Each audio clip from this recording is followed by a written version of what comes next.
This episode is sponsored by Silverstone. The Suco 17 is a case that gives you crazy hardware flexibility in a compact package. Crave airflow? The Suco 17 can be configured to support up to 11 case fans. Need liquid cooling? No problem. It can be configured with not one, but two 360mm radiators.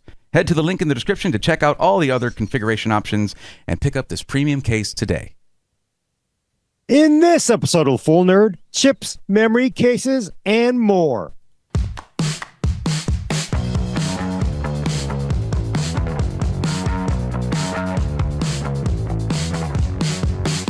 Welcome to episode 3. Okay, I can't read the 304.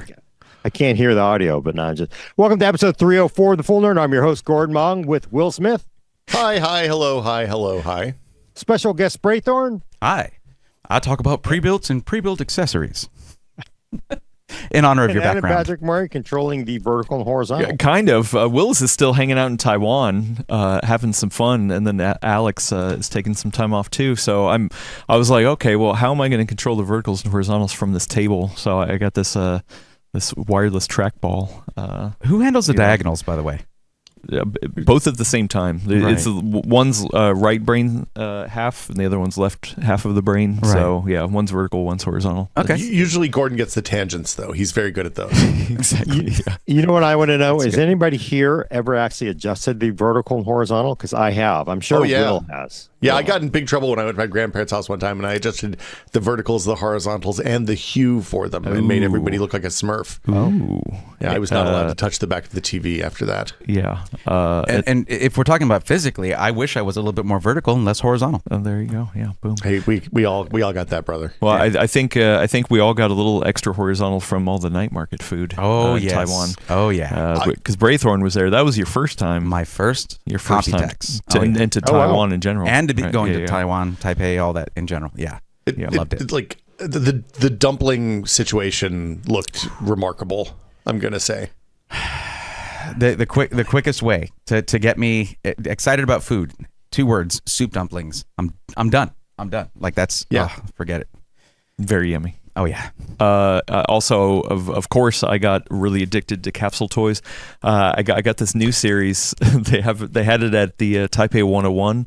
So Taipei 101, one of the largest towers in the world. One of the claims to fame is that they have this dampener ball at the top of it that helps like the swaying or whatever. And then I found out they have these little characters. These are like the little dampener ball characters, which is just the dampener ball is the head.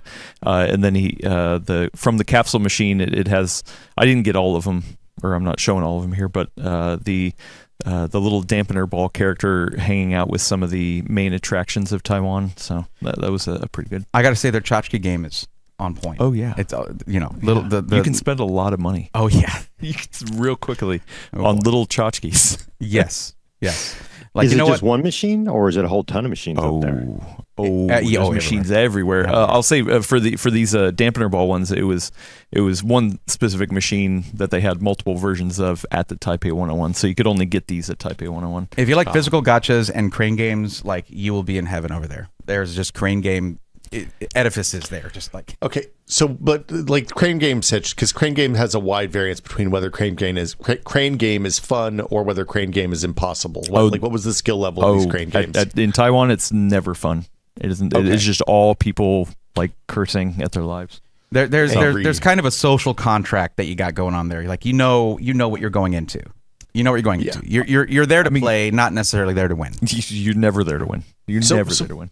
Okay, so when you're at the Crane Game, what's the etiquette on like whether you're help the person in front of you or behind you? And like, if somebody's like, "Hey, can you spot me and see? Do I look like I'm good from the back?" Do you help with that, or are you like, "No, I'm it not depends gonna the give language unsolicited barrier. advice." Because sometimes you're just yelling and pointing, and you're just like, they're probably like, "Dude, I don't know what you're saying." Back off. I mean, going solo is just like it's hard mode, and then you got easy mode if you have someone helping you with the depth. Yeah, the depth. Yeah. This is what you came here for, right? Yeah. Also, yeah. So we were talking about stinky tofu earlier. Okay. We don't have to man. get too into it. Willis from a distance is gonna cry a little tear if we get too into it. But this time, which I've had before, I have tried. You got to try it at least once. You've got no. I don't have to. Yes, do anything. you have to try. I don't it have to do at least anything, once. Adam. You should. What is the stinky? What's Is the it smell? fermented? It's fermented, right? It's fermented, and on the street markets, it's fried tofu pieces. That sounds fabulous. Listen, Wait, was that a joke? No, I love fermented stuff and I love fried things. So why not combine them into one wonderful flavor? All right. Well, okay. Promise Okay. me if you ever get a chance, you have to try it. do we need to I mean- repeat the name for you though? It's called Look- stinky tofu. They're not joking around. It Look. is. It permeates everything. You leave the night market, you smell of not of the king crab legs or the buns, the spicy pork buns that are amazing. You smell of stinky tofu. I don't. I'm going to go ahead and tell you I don't see the downside here. Okay. Well, My favorite cheese is the one that smells like foot. So so know. yeah. Okay. That's That's not as fine. It's fine. Yeah, overpowering. yeah. I mean, yeah. it's a mile away. It is a biological weapon. You don't really know until you experience it. Yeah. So I think Will doesn't quite understand, but you got to guarantee me that I'll try it. if you do, you have to try it. I've eaten the surströmming. I've eaten I'll eat whatever horror food, your worst horror foods. Give them to me. Bring it. I will say in the chat we have German PCWorld, PCWelt in the chat. Hi, we're actually hanging out with them at Computex. I can't remember if they tried the stinky tofu or not. Oh no, they didn't. They didn't. We had a team dinner and they didn't try it. They should have tried it. But you know what I tried for the first time because I was like, okay, stinky tofu off my checklist. I was like, okay, my next one, fresh durian. Which durian is known to be. That I would try. That. Yeah, durian is known to be pungent. Gordon, have you ever had fresh durian? No, I have not because it's too stinky for me. So Yeah, but you like stinky tofu. no, I'm actually not a huge fan of it. Well, but it doesn't bother you the way it bothers us, right? No, it doesn't. And actually, my parents used to eat it, but I think it's just because, the classic thing is the part of southern China that my relatives' ancestry came from is very much southern. And as we know, Southerners have the best food, and also Southerners eat every single thing ever. Right. So we have the same thing here in the American South, where American food is clearly, as you know, superior to Northern American food, but also Southerners eat every single thing. You right? don't Because waste just the don't. You don't waste anything. Yeah. Yeah, I mean, and you yes, fry that's right. everything. A lot of chicken And you fry livers. everything. That's when why. was a I kid. mean, yeah, that's I why am from Southern food Texas. is better, right? I have tried Right? chicken. I have tried chicken gizzards. It's, Yeah. But then again, it's not for me. But I appreciate that it's a thing that exists because it's not wasteful. Well, like stinky tofu, you don't want to waste that. You should have tried it. So they just let it get old. Is that how? Yeah. It's like Look, there's a process. They let it sit around until somebody tries it. like this rotted, but like let's just reclassify it. I didn't get sick when I ate it. We're good to go. Okay. Well, Yeah. so I did try durian because I was like, okay, that's next on my list. Durian is a fruit. It's actually very large, and then like you kind of like Kind of spiky, right? the outside, yeah, and then you kind of carve out the meat chunks in the middle, kind of thing. And it is, I think it's native to Singapore, or is it?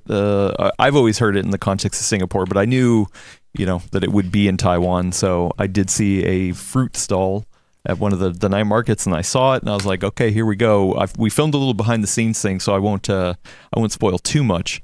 But my reaction was because durian has that aroma. The aroma. It's supposed to be known for its bad aroma.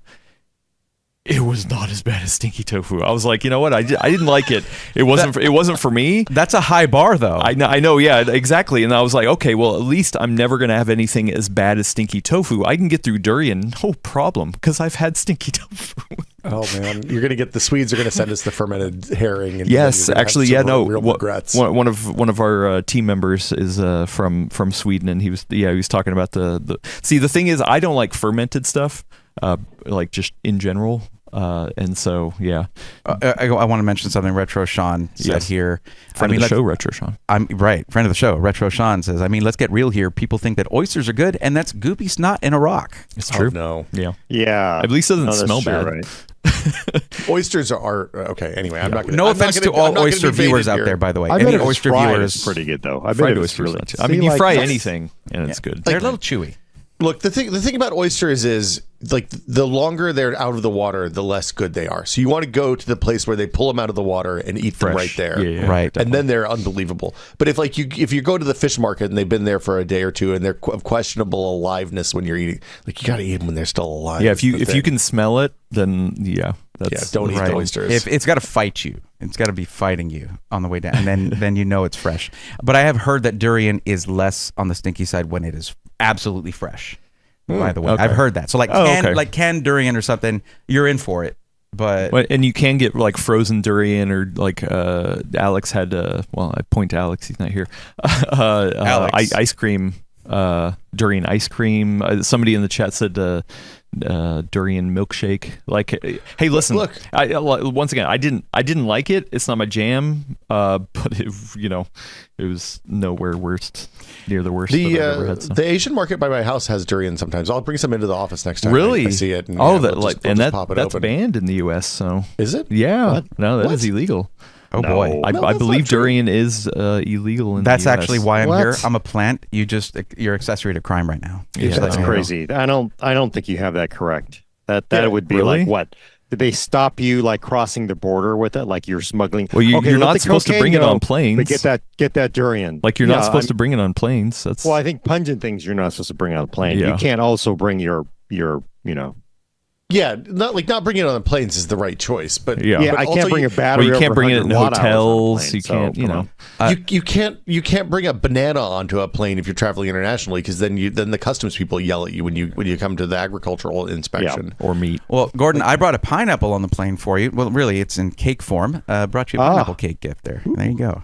Oh, thank you. The pineapple cakes. Yeah. I always like end up with all the extra, NTD, and like I gotta just buy stuff at the store, right? So Well, I was inspired for this actually by Height. Height was giving some of these out, so I picked up a couple extras as gifts, and I figured you might like one. But they are good. They Yeah. are really good. so there you go. Thank you. I feel bad that you weren't able to go.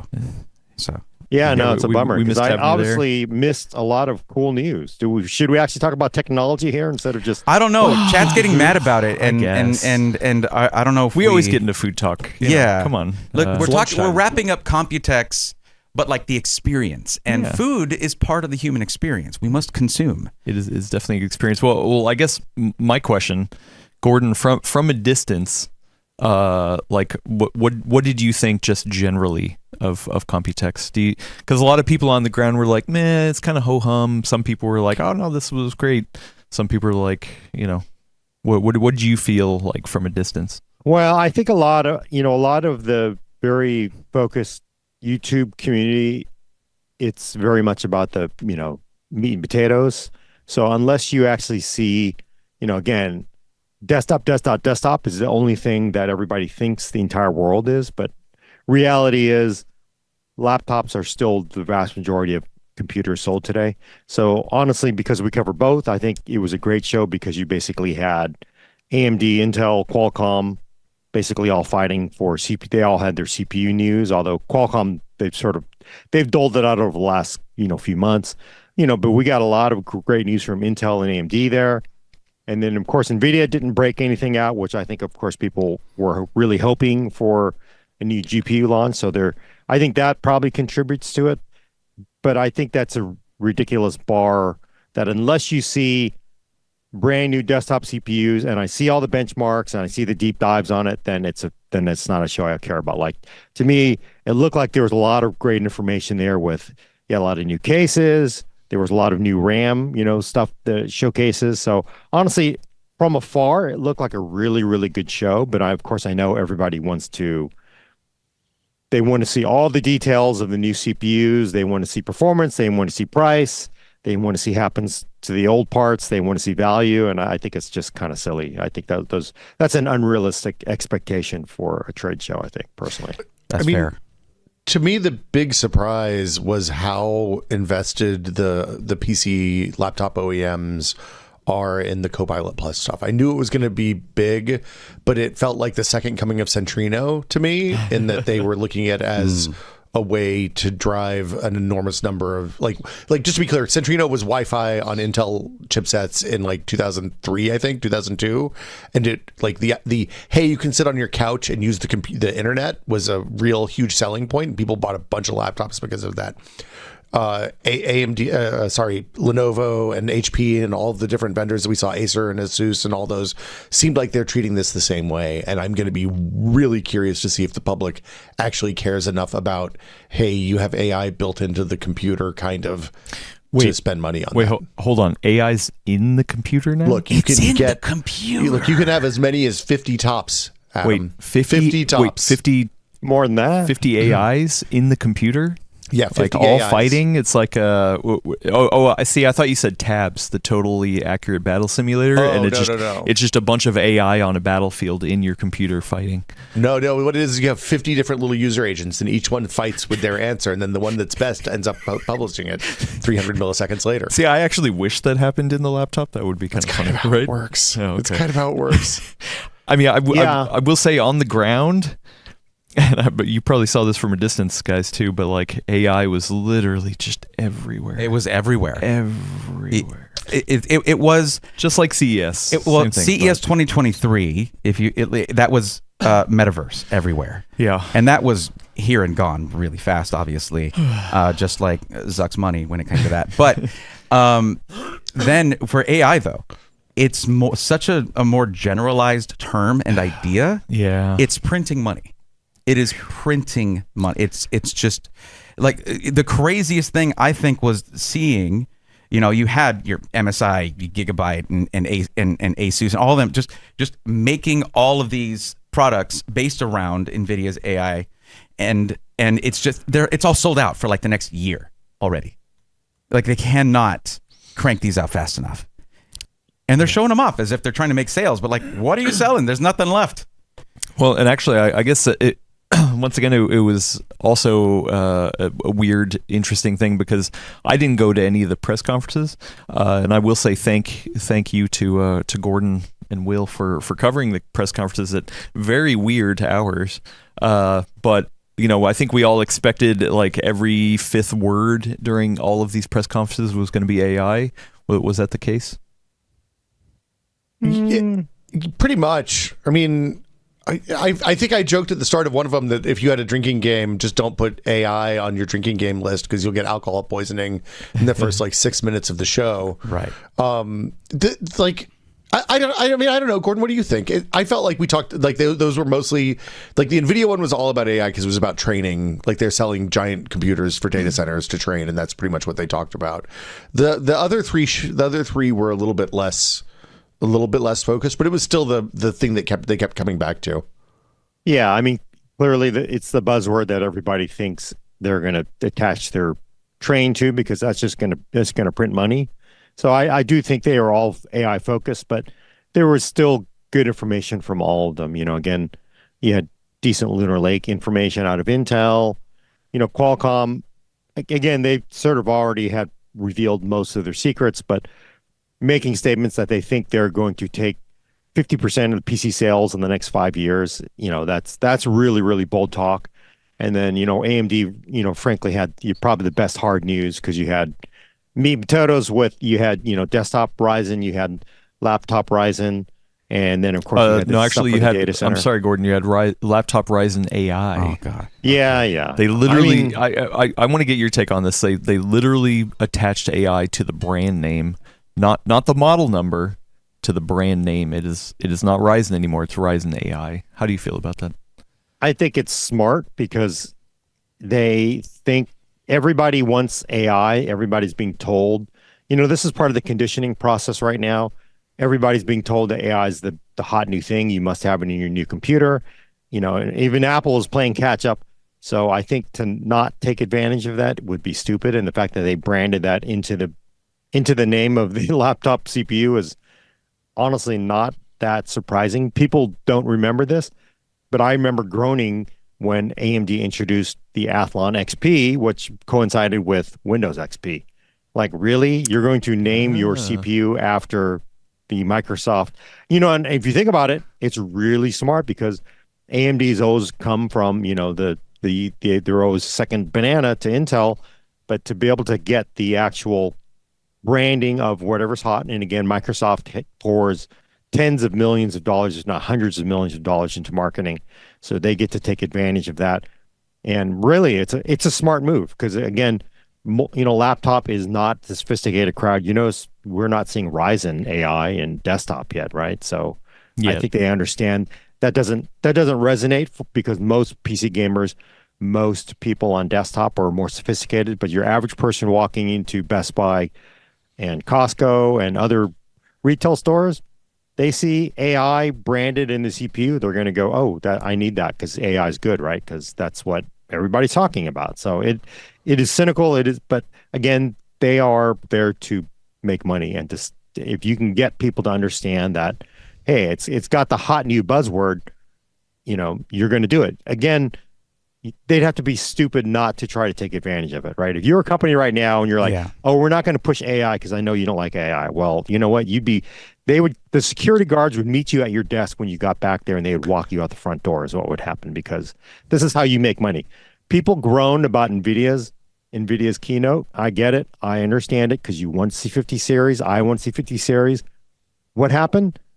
Next couple days, NVIDIA stock is worth more. Their value is more than Apple, $3 trillion, right? It went up the next day, obviously, because that's, again, you say it and you make money. I mean, they're there to make money, folks. They are not here to make friends of us and sell us products because they love us. They're here to make money, and that's what they do. So I get it. I get it. People are hot about it, but that's how they do this. This is how the game is played. So, well, but I mean, I think the big takeaway for me, you hit on it earlier, Gordon, is that AMD came out of this. Like, this is a situation that AMD hasn't been in quite a while, where they have like market leading hardware coming on desktop and mobile, and they're equally competitive in mobile. It seems like, at least, until we'll know more when we get the actual benchmarks and real stuff on the new hardware. But like, they're in a position, and also in the server and the data center, they're in good shape in all three main PC spaces. And they haven't had that in a long time, so it's going to be interesting to see if they can maintain that while Intel's down before they get through the kind of hinky first few years of their kind of chiplet designs. So I'm with you there. I actually thought there was. I feel like there was a thing going on with the AMD keynote. So the last time with 7000 series Ryzen launch, it was announced at Computex and launched in, I think, late August, right? So like 2.5 months later, right? 2.5 months later. But I'd been predicting before that. I was like, no, because of all this stuff going on with Intel and the power plans in BIOS and all that stuff, that there is sort of there was a negative connotation to high end Intel desktop CPUs, that AMD's going to jump on that. That they're going to leverage that, and they're going to actually bring these to market sooner. And sure enough, they said July. So I think that I have to wonder how much of that is reactionary, or if it was just planned beforehand. I don't have the inside knowledge on that or anything, but it's really interesting to see these dynamics between the big names and how they can sometimes be reactionary to the ups and downs of their contemporaries, you might say.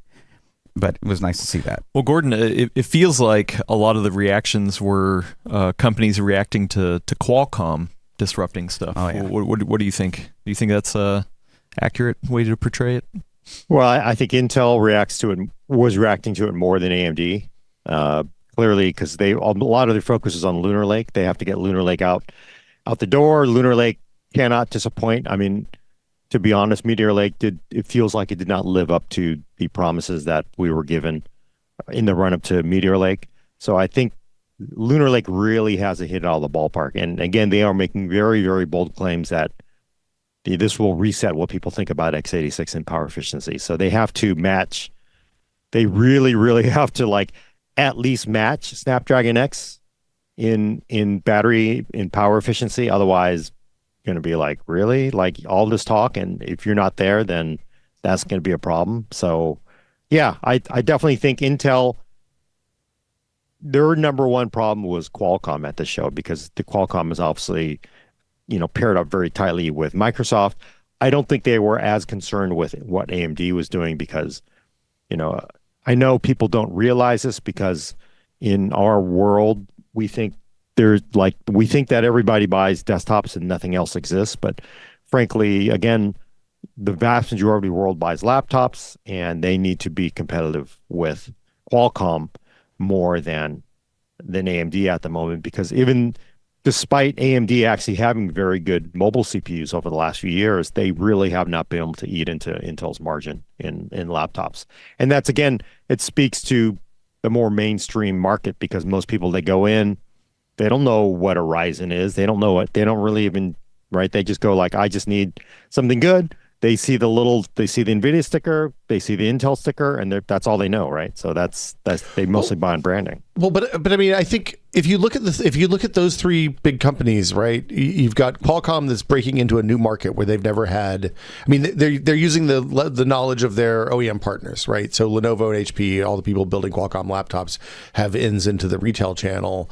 Intel is having some teething pains with their new architectures. It seems like AMD is through the teething pains with their new architectures and is poised to kind of explode, working with the same partners as Qualcomm and Intel on mobile. I think we're in a position where it's impossible to know who's going to come out of this next few years solid. I think that 50% of the market that Qualcomm suggested they were going to have in 5 years was an incredibly bold prediction. Especially given that we don't know how these machines perform on legacy x86 code at this point, and they pointedly have not posted any benchmarks about that to date with the Microsoft Prism. Is it a translation layer? Is it an emulator? I don't know. Right, we'll find out, I guess. Well, 7 days, I guess. How many of you guys would be How many of you guys would be willing to daily drive a Snapdragon laptop? What do you think? I do. I would content. actually. Yeah. I would actually. I'm actually open to it because, again, they are hitting exactly the thing that thin and light laptop users. And I mean U-class laptop users. For gaming laptops, I don't think it matters as much. Right. But if you use a thin and light, sub 3-pound laptop, having the fans crank up and having the thing heat up and having the thing not shut off, that's just something that it's bugged every single Windows user forever, right? It doesn't matter how much performance you have if you're out of battery. Yeah. Then it's a or paperweight. if it's so loud you can't be on a Zoom, right? Right.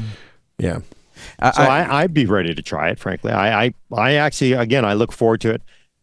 I wouldn't have said that before Apple actually successfully pulled off, its M chips, because I never thought ARM would ever be in a position to be competitive, but they're actually somewhat competitive, I think, with us, and so I think that's good. So if Qualcomm could actually sort of bring about this change in the PC market, I wish them luck.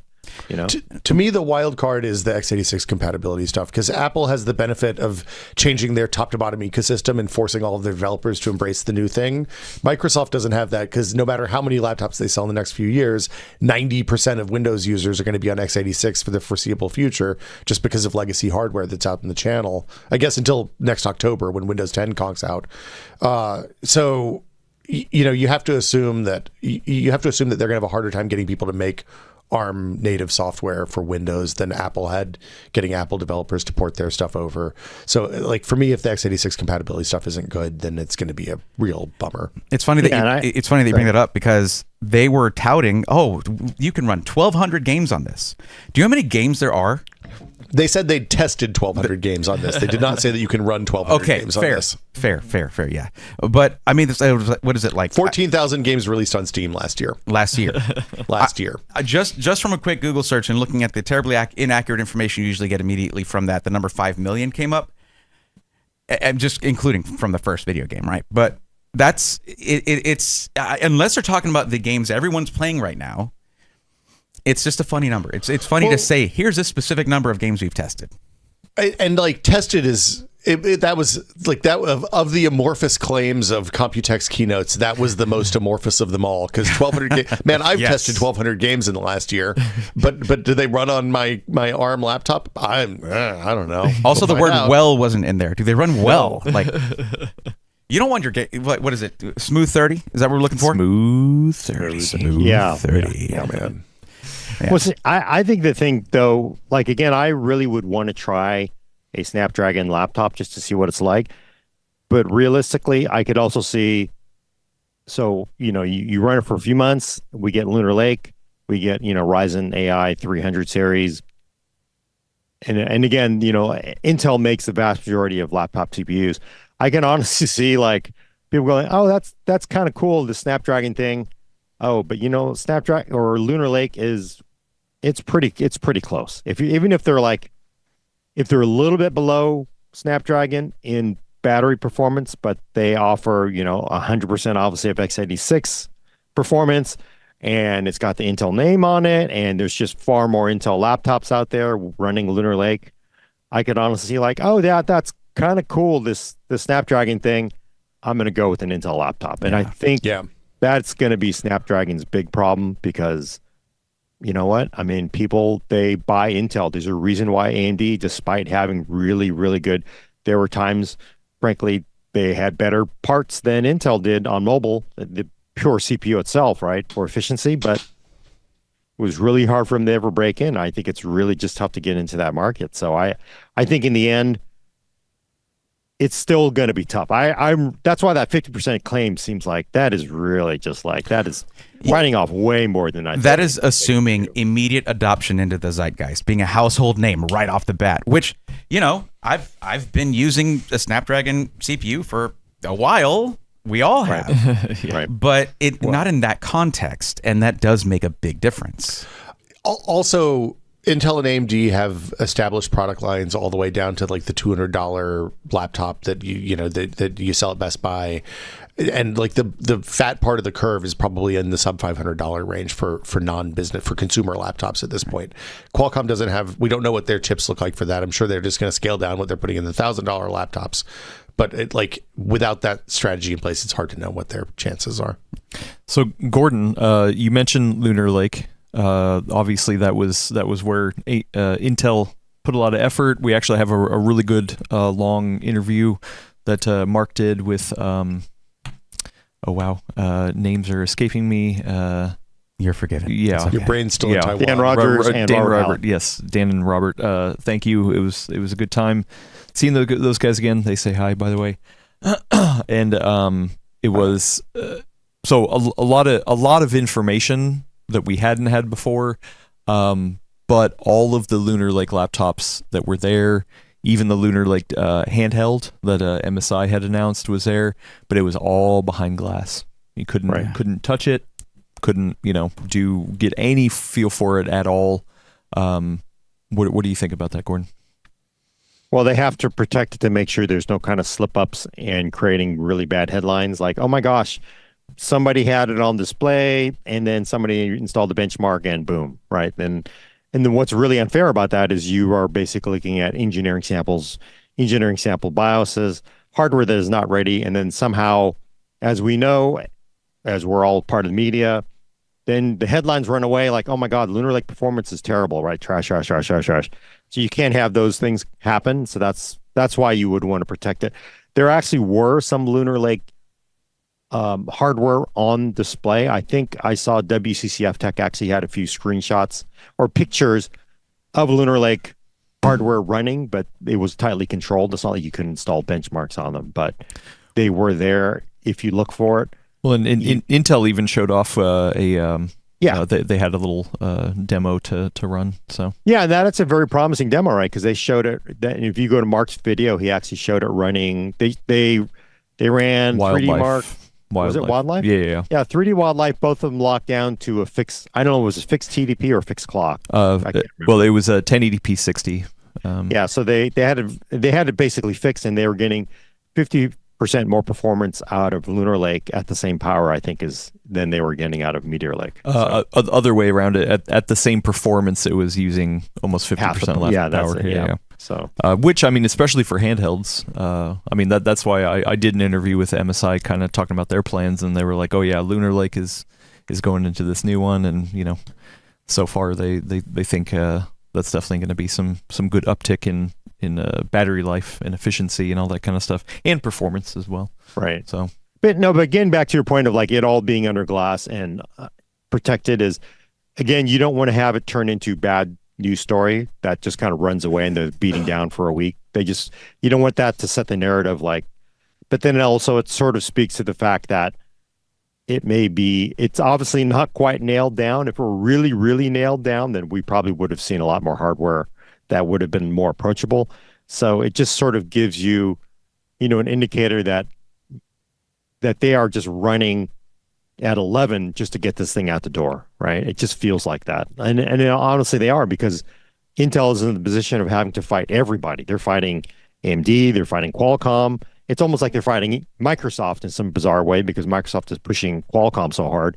And then they also have to worry about NVIDIA on, in the data center. So there's just they are just surrounded by everybody, right? I mean, everybody, but again, it's an old standoff where everybody's everybody's enemy. So, but you do worry, because again, the real Meteor Lake was very much hyped up to be this, this is it. Meteor Lake is going to be, the next big thing. And it was really architecturally pretty cool, but it really had a short lifespan if you think about it, because it felt like it came out late. It wasn't tuned up. It wasn't tuned correctly.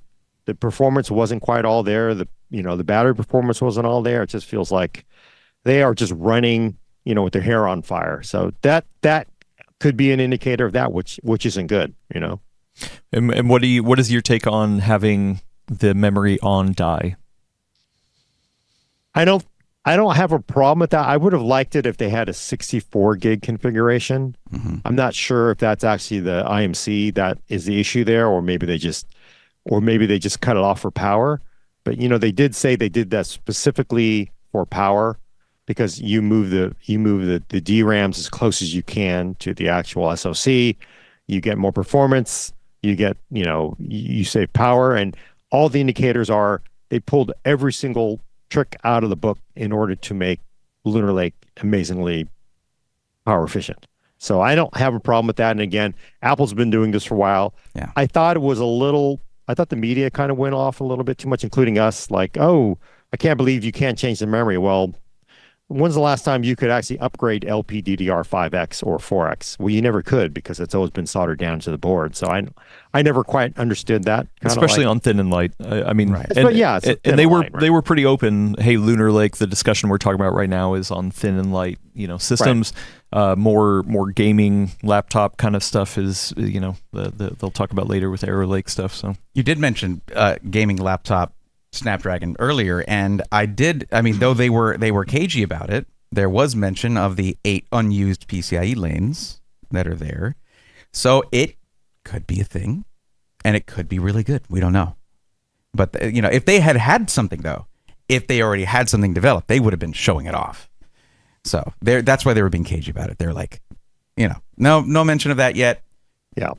8 extra PCIe lanes. Definitely not ready either, right? I think they'd be biting off too much if they tried to also jump into gaming. They have to really get this. They got to get these products out the door. They got to prove that these things don't suck in emulation, and then they could worry about sort of biting the gaming thing off, I think. I mean, and then there's a question of is it going to be their product? Are they going to partner with NVIDIA or AMD? Man, it's just like a whole other can of worms. But it's an exciting can of worms, I think. It's an exciting time for PCs. That's what I came out of this whole Computex window with. Things are going to be real weird for the next year or two as we figure out who ends up winning and losing out of the next generation of hardware. Yeah, and it's actually good. I mean, to me, I'm with you, Will, because I think it's a overall positive for people that live in the PC world, because you have multiple companies trying to get you to give them their money. So that generally means better products, hopefully better prices. So that is far better than being trapped on an island where you can't get off and you can only buy the same product from that same company to replace it. Mm-hmm. And that company generally does not have any incentive to improve itself, right? Because you're giving them their money anyway, right? You're not going to leave. So we're thinking about the wall. I'm not saying who garden. that company is. The walled garden kind of. Maybe it's a garden with walls. Yeah. It's a garden that has nice walls. It's a really pretty garden. Right. Walls, has machine gun nests and razor wire to protect you as well. It's to keep people out, Gordon. It's to keep the bad people out. That's right. The bad people with the wrong color bubbles on their texts. Those people. You have to say, I mean, obviously I'm shading Apple here, but it is funny. Like they just did this big Apple AI announcement, and it feels like they are oddly behind on this. It really is just bizarre, isn't it? They have to partner with ChatGPT for a lot of their AI infrastructure. It's just like, what? I don't understand. I thought maybe wasn't there something about it being locally sort of generated, things like that on the device, which does help with latency. So there's going to be a whole. I think that's the next AI battle, right? Is what runs in the cloud and what runs on your local NPUs. The Apple hardware has had NPUs since the birth of their ARM-based laptops on laptops and desktops, and it's been on the phone for years at this point. Lower capacity than what they're shipping with the Copilot Plus stuff. But yeah, so their whole thing was. They're using you can prompt Siri will prompt a ChatGPT query, and it'll send it. It'll say, "Hey, this looks like something we should ask ChatGPT. Do you want to do that?" And then you can do it without having to pay or have a ChatGPT account, which I guess is nice. I don't know. Seems like the kind of thing I'm going to turn off almost immediately. Yeah. The interesting thing to me is that their stuff seemed to be more, "Hey, we're putting AI in this." So you can revise your stuff rather than so that it can generate a first draft for you, which I thought was a different angle. It was surprising because most of a lot of the PC stuff. If we want to talk about the other trend I saw at Computex is nobody was giving use cases for what you can use AI for, at all. Why would you challenge them like that? That's a challenging question. They didn't think that far ahead. Yeah, but so I don't know. To me, the Apple thing yesterday seemed like the least AI stuff they could do so that their shareholders won't be upset and ask questions like, hey, what's Apple's AI strategy? I think the funniest thing is that they called it Apple Intelligence, but people are going to call it Apple AI. So we're all going to be saying Apple Intelligence. It's like ATM machine. Right. You don't say machine at the end of ATM. Some people do. Well, some people do. I do. Yeah. Speaking of an AI use case, though, the one use case that I did see at Computex that we got a demo of, which I thought was pretty interesting, was the NVIDIA G Assist stuff. Did Jensen actually talk about that on stage or no? I don't think he did. I don't remember that. Let me. I can check my notes, but so yeah, G Assist, which we got the demo of it too. I mean, it was early days. They kind of was showing off a prototype kind of thing. It's not actually implemented any games yet. The game they were showing was Ark. That survival game. It's easy mode. It's like tutorial through the whole game, basically. Well, kind of. Well, yeah, it's like, hey, imagine if you had a chat client built into the game that could read what was on the screen and help you out with things. So the thing that they had this like little walled off area and this big monster. I don't play Ark, so I don't remember what the things were. They're dinosaurs, I believe. Something. And it was like, oh, hey, how do I take this down? It was like a Windows G kind of thing. This wasn't built into GeForce Experience or the NVIDIA app, whatever it's called now. But I could see it doing that way, and they said they could either implement it at like the driver level, or they can actually implement it in the game. But imagine if you could just hit a hotkey real quick, and it's like, oh, hey, how do I take this monster down? It would actually read the frames that are being rendered to visually understand what the monster was, but then also look in your inventory to say, hey, what do I have in here to take it down with? And then it was like, okay, well, now that I have this stuff crafted, how do I actually do it? And then show like a step-by-step tutorial of how to do it. They did it in the thing, and that was like, oh, okay, you know what? I could see that rather than like going out to like a Game Facts or something like that. For the older gamers in the audience, basically imagine if the Nintendo Power Hotline could see your screen and talk you through it. Yeah, yes, and didn't charge you $2 a minute. Also. right, worth it. Is that a real thing? They did that in the 80s. Yeah, 80s and 90s. Yeah. Oh my God! God! There was a 900 number you could call, and it was a shocking number of people that are well-known game developers now started working at that as like the Nintendo hotline guides, where they would sit and tell people how to beat Blaster Master. Have you ever tried to beat the original Metroid or Nestroid? There's no map. I'm sorry, I'm not going to rant. You have to be good at games, man. I mean, I'm just surprised because the incentive for a game developer then is to make it so damn hard to beat that everybody calls your 800 line. Subsidized by Nintendo. Why is it 800? I'm surprised it's not a 1-900. It was a 900 number. Or maybe you had to give him a credit card. I can't remember. I never actually was allowed to do it. My mom was like, "Are you out of your mind? Just play more. Get good, just noob. get good." Yeah. Just go to the internet. Oh wait, no, hold on. But it's the wrong generation. And I should say this G Assist was running locally. That was once again it depended on the implementation. They could say they were like, hey, who knows, we're just putting this in, this idea out there and we'll see how it's implemented, kind of thing. But that was the one thing that I was like, oh, okay, I could see that. As somebody who's not good at video games, and I definitely can get frustrated easily with games, to be able to be like, hey, you know what, just tell me what I need to do right now. So did this require some sort of integration with the game to pull like the inventory data, or was it scanning your inventory using visual machine learning? It could be both. In this demo, it was just scanning visually what you had in your inventory, understanding what it was. So they said they built out the framework and then went to the developers of Arc, because I did ask like, hey, how much of this was built with the developers? And I'm sorry, I don't remember the name of the development team behind Arc, but they were like, oh no, we built this.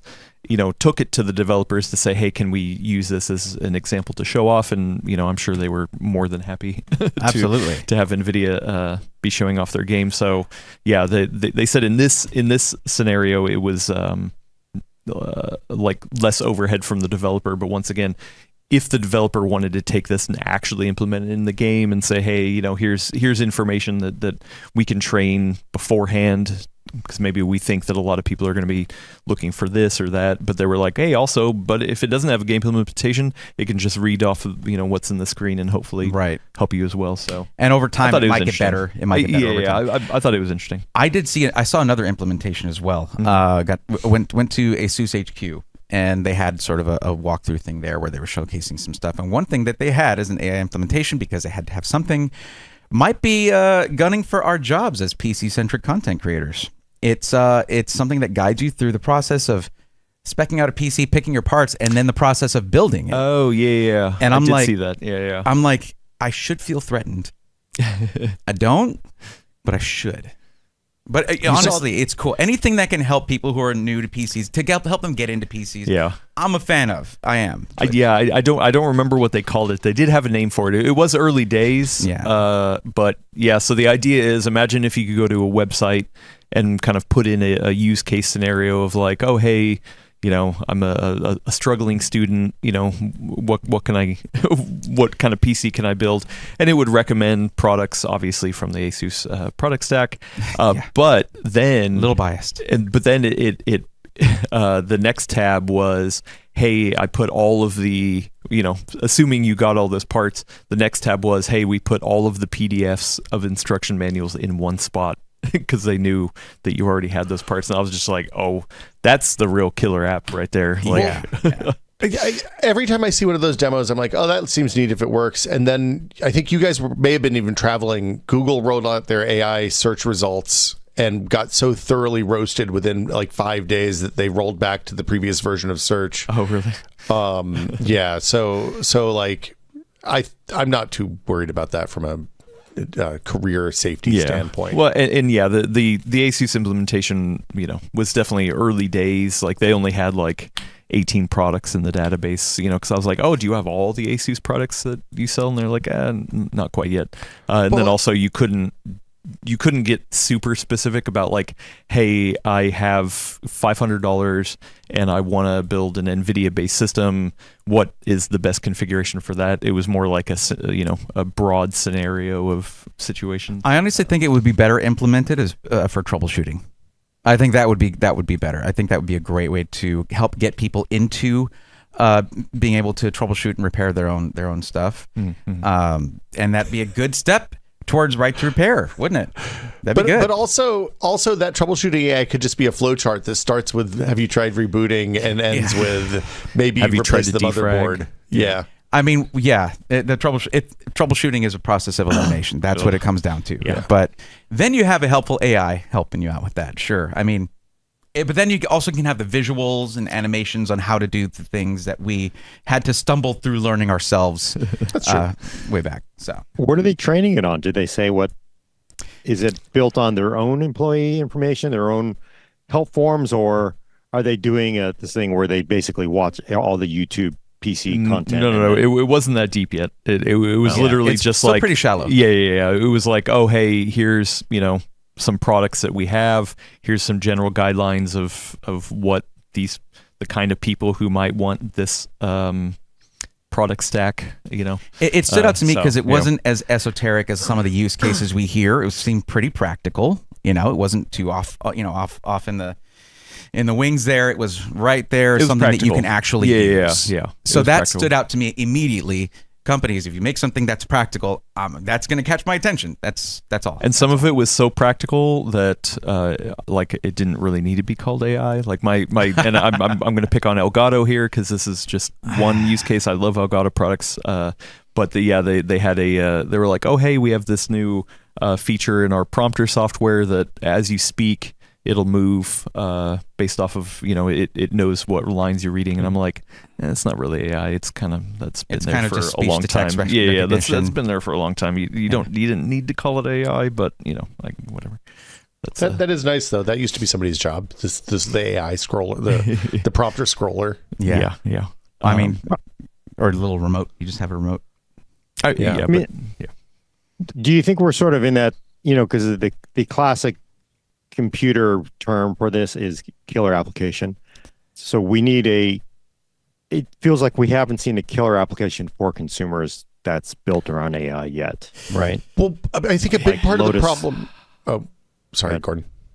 I was just to say, I think the killer application is stuff that our phones have been doing for years, and therefore they can't market against it. So they can't say, hey, voice recognition on Windows is suddenly going to be as good as your iPhone, or you're going to be able to copy text out of photos all of a sudden, which you've never been able to do on Windows really before, or in extremely limited ways. So like then they're having to go one layer deeper, and you get into really janky implementations. It's not a great marketing approach. Hey, it doesn't suck anymore. Yeah. It's markedly less crappy. Well, we actually got a question from a friend of the show, mostly running at Stock over on Discord, said, with most of the AI stuff ranging from the innovation trigger phase to the in-peak of inflated expectations phase on the Gartner hype cycle, how long before you think we will hit the trough of disillusionment? Maybe that's a better way to ask this. I mean, it seemed like after Google had to pull their search where the trend line is going the wrong direction for the AI fans right now would be my guess. I thought we had until the end of the year probably, but it seems like it's accelerating. Gordon, where do you think we're at? Oh, I don't know. I feel like if NVIDIA is still, again, $3 trillion company, it feels like we have another few years left. I think again, something's just going to come along and wow us. Part of the hype phase is, again, when was it ChatGPT showed off those AI created movies, people were like, oh my God, everybody freaked out, of course, in Hollywood, and a lot of independent video producers like, this is really kind of like amazing, right? And scary too. So I think it's pretty easy for them to continue to push those use cases out in front of people and get people jazzed up and have, normal news talk about it. So it's middle of 2024. I'd give it another couple of years before people get really kind of jaded. And unless, of course, we start to see, it actually improve your computing life. And we're just in the very, very beginning stages of this. So Windows will continue to make changes to the OS. Obviously, they've fumbled the ball already, but I don't think they've ended it yet. But there will be things that I think people will see value out of, I would hope, in the next couple of years, and then I might be able to save it, to push it further. But I figure we have another 24 months. I mean, Google just feels like they can do no right at this point. So I don't know if that's really the good judge of that, because again, you want to talk about somebody running around with their hair on fire? That's definitely Google, right? Because My goodness. let's start recommending what any random person on Reddit says for millions of people to do around the globe. Too soon. That seems dangerous. But I mean, just to be clear, I think that we're going to see some there's limited use cases that make a lot of sense. Voice recognition, automatic captioning, like image recognition, stuff like that is all really good. It's the generative large scale stuff that requires scraping the entire internet that I think is going to have some real problems, both from a legal standpoint, like How does that live under the GDPR, man? I don't know. That seems like it's a challenging thing. I mean, there you're talking about augmented AI. Like we're augmenting things with AI. When you're when you have something, you have a base of video or something. Like you have your audio. I need to tune my audio with AI, whatever. To me, that's the useful stuff, and we've already been using that for a long time. I mean, if you've used Photoshop, you've used AI. If you've used a lot of content creation stuff. But when you try to make the core of it through AI, it has nothing to start from. You got to find something. You have to scrape. You have to do that. And so whenever I hear something like, oh, you want some B-roll of some scene flying over a forest, sure, for your other stuff that you already have that has people in it. But when I hear about companies wanting to make AI influencers, that's when I'm like, cool, right into the uncanny valley we go. But, bring me back a T-shirt. Yeah. I will say I did ask a number of vendors, like, hey, are we in a bubble? Is the bubble going to burst, or is there going to be any sort of backlash to putting AI literally on everything? Are you worried about that? And there were a number of vendors who were like, actually, what I think is going to happen is that there's not going to be a killer app. There's not going to be a bubble. There's not going to be a backlash. It's just going to naturally integrate in everything we do. And in a number of years' time, we're not even going to think about it anymore. It's just kind of there, kind of like what happened on the phone, right? Like, it's like, hey, none of this will happen because it's just going to like seep in. Right now, it's like in our faces, but it'll just silently kind of go in the background, and we just won't even think of it as a different thing. It'll just be in there. I think it's gonna rely on convergence, bringing it to things that already exist, things that we already do, and bringing things together, like bringing different features together and services together, things like that. That's, I think, where it's going to thrive. But I mean, that would be the easy mode. I think that's what makes sense to me. The things we wouldn't recognize and pay attention to, and just sort of, as you said, bring into our lives. Yeah, with no problem. Something that I think some manufacturers were curious to bring into everyday consumer lives was Cam 2. I felt like, Gordon, that was kind of like the interesting micro trend that we saw coming out of Computex, because I feel like everyone was kind of covering it. Gordon, you have been deep into Cam just in general for ever since it kind of launched, but this was definitely an inflection point. What do you think of all this Cam stuff?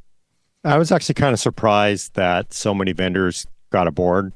Originally, I did the video that I cut first on Cam, on DDR5 Cam 2 was based around the MSI announcement. They showed off basically on X.com that they had a Cam 2 motherboard.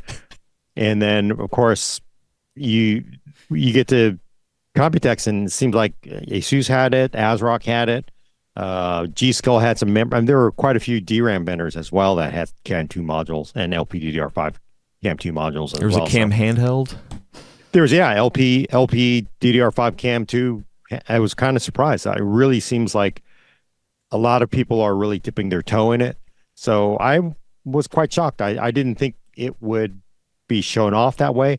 Again, I still think this is not going to replace current, UDIMMs, unbuffered DIMMs that we have immediately, because there's going to be cost adder with it. It's there's just so much UDIMMs out there. It's not going to become mainstream anytime immediately, but it does portend of like a really positive trend that, people really embrace it. And a lot of the comments that I was reading out there, like people are like, oh, I really dig this Cam 2 stuff. And again, if you don't know what Cam 2 is, Adam just ran a video on Cam 2. I did a video on Cam 2. We've covered it for a few years now, but it is essentially a new memory module form factor that brings higher density and potentially higher performance, as well as a different way of mounting it to your motherboard or laptop. So, well, and it was meant more for low profile situations like a laptop, limited Z height. Right. And I think that's why we were confused to see it on the desktop, which that was the crux of my video, because I'm not an expert in the Cam stuff. I linked back to your deep dive, but I was like, hey, what are the vendors telling us of why you would put it on the desktop? Because that was the big question of like, hey, you don't really usually have to worry about height on a desktop. Like why are you even doing this? And I thought it was interesting because I took the time to talk to each of the vendors to get their background in why they're having these, and these were all engineering samples. These were all just proof of concept kind of things. None of them were saying, "Hey, we're going to market with this exactly," but they all kind of had a completely different reasoning for doing it. Which I thought that was pretty interesting. But to your point, Gordon, I was surprised that there were a lot of comments of people being like excited about it, and especially I feel like from the turn of those early days when you were covering it and people were just like, it's a proprietary Dell connector, it's never going to go anywhere, and now JEDEC owns it. And it feels like it could be going somewhere. We do have a comment in the chat. I want to hear your take, Gordon. Toby Treat says Cam 2 will go the way of RDIMM. Do you agree? Wow. I don't know. I mean, we still have to see it materialize again. That's why I was kind of surprised that we saw so many DDR5 Cam 2 modules there, because my feeling is UDIMMs are actually pushing very high clocks, although they're pushing those very high clocks unofficially. So those are all overclock modules. I think with Cam 2, you should be able to actually get to very high clocks without having to use non-JEDEC, specs. But I still sort of see it as the thing to go for with DDR6, with, LPDDR6. It just sort of makes more sense, because the original argument for Cam, the original Cam argument was, you could do 2 SODIMMs and it was okay, but if you did 4, and this is a classic thing on motherboards, right? Where you can run really high overclock modules if you run 2 modules, or you have a 1 DPC, right? One DIMM per channel board. You can do that, but if you're going to try to run a 2 DIMM per channel board, it gets really, really problematic. And of course, I know you're going to get the motherboard RAM nerds like, it depends on the topology of the motherboard. But generally, if you're going to fill every module on a board, there's going to be a cost hit.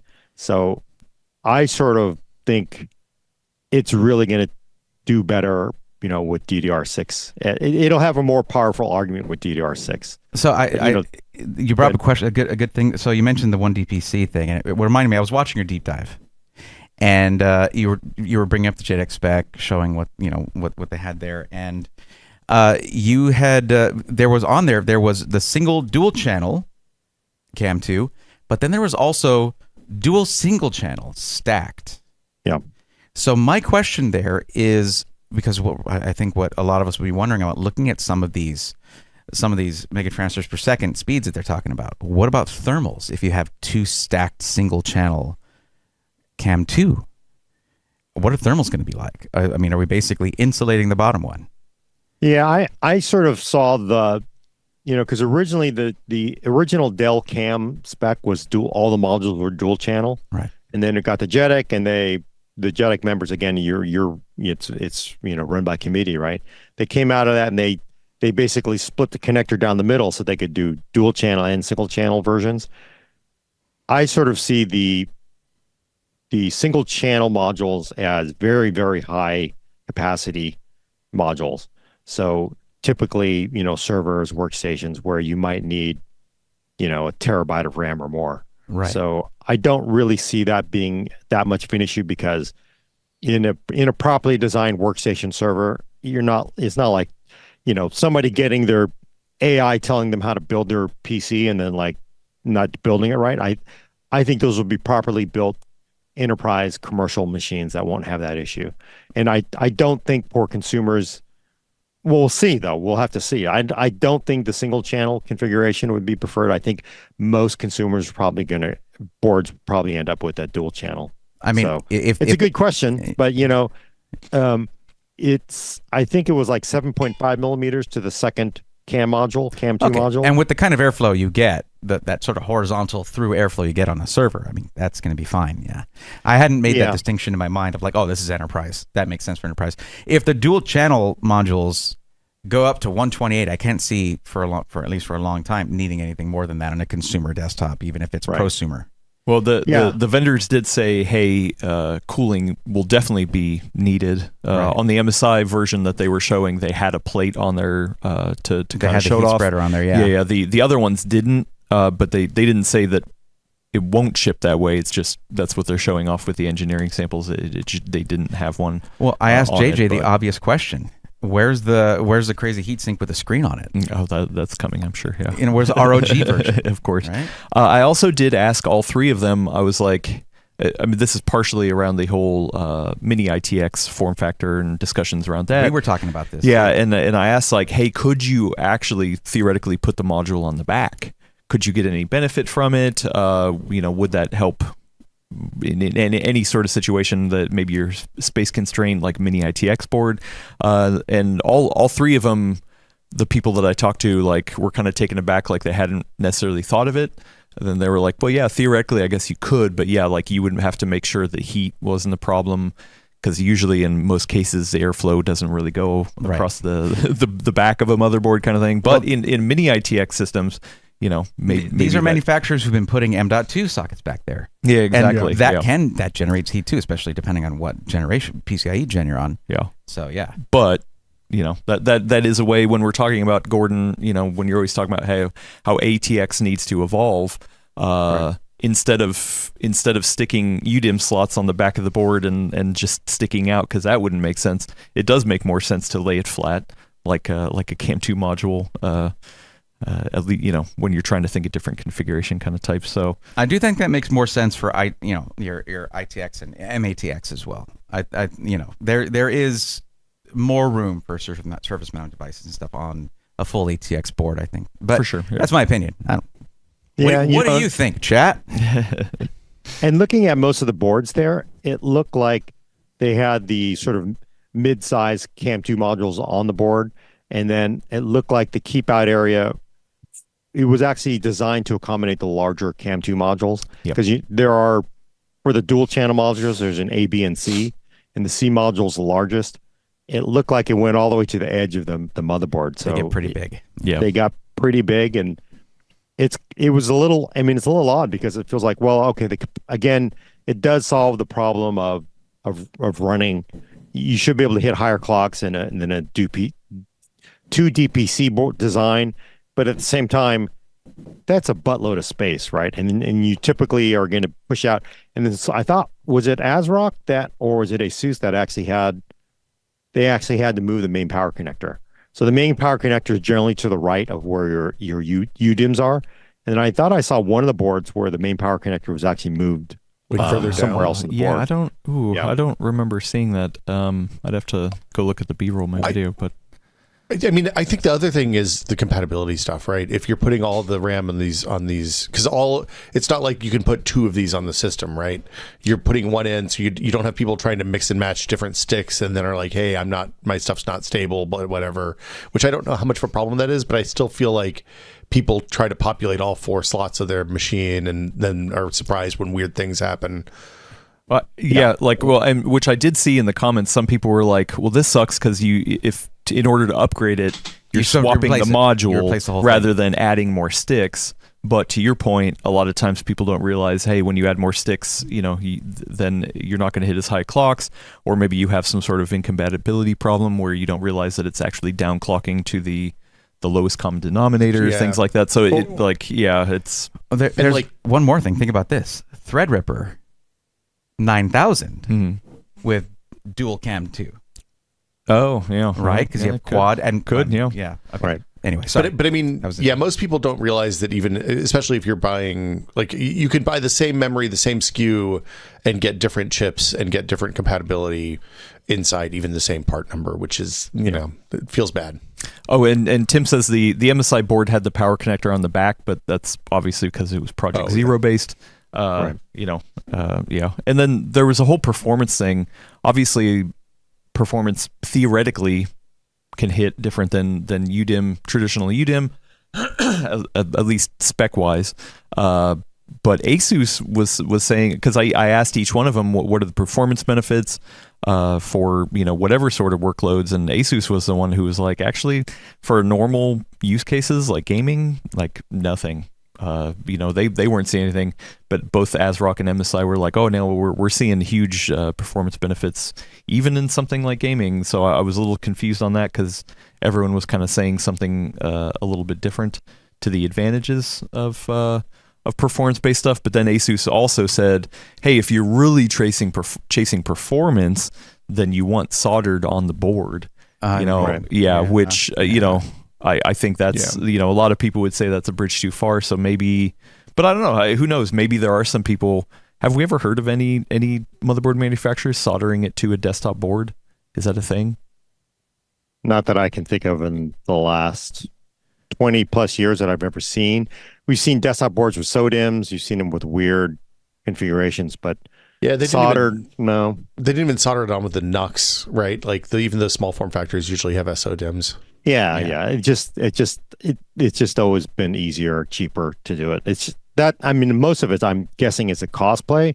But again, even in my original video, I'm like, I think I love the idea of, Cam 2 modules. I think it's awesome. And then clearly for laptops, LPDDR5 Cam 2 is going to be the standard, it looks like, for replaceable memory on a laptop.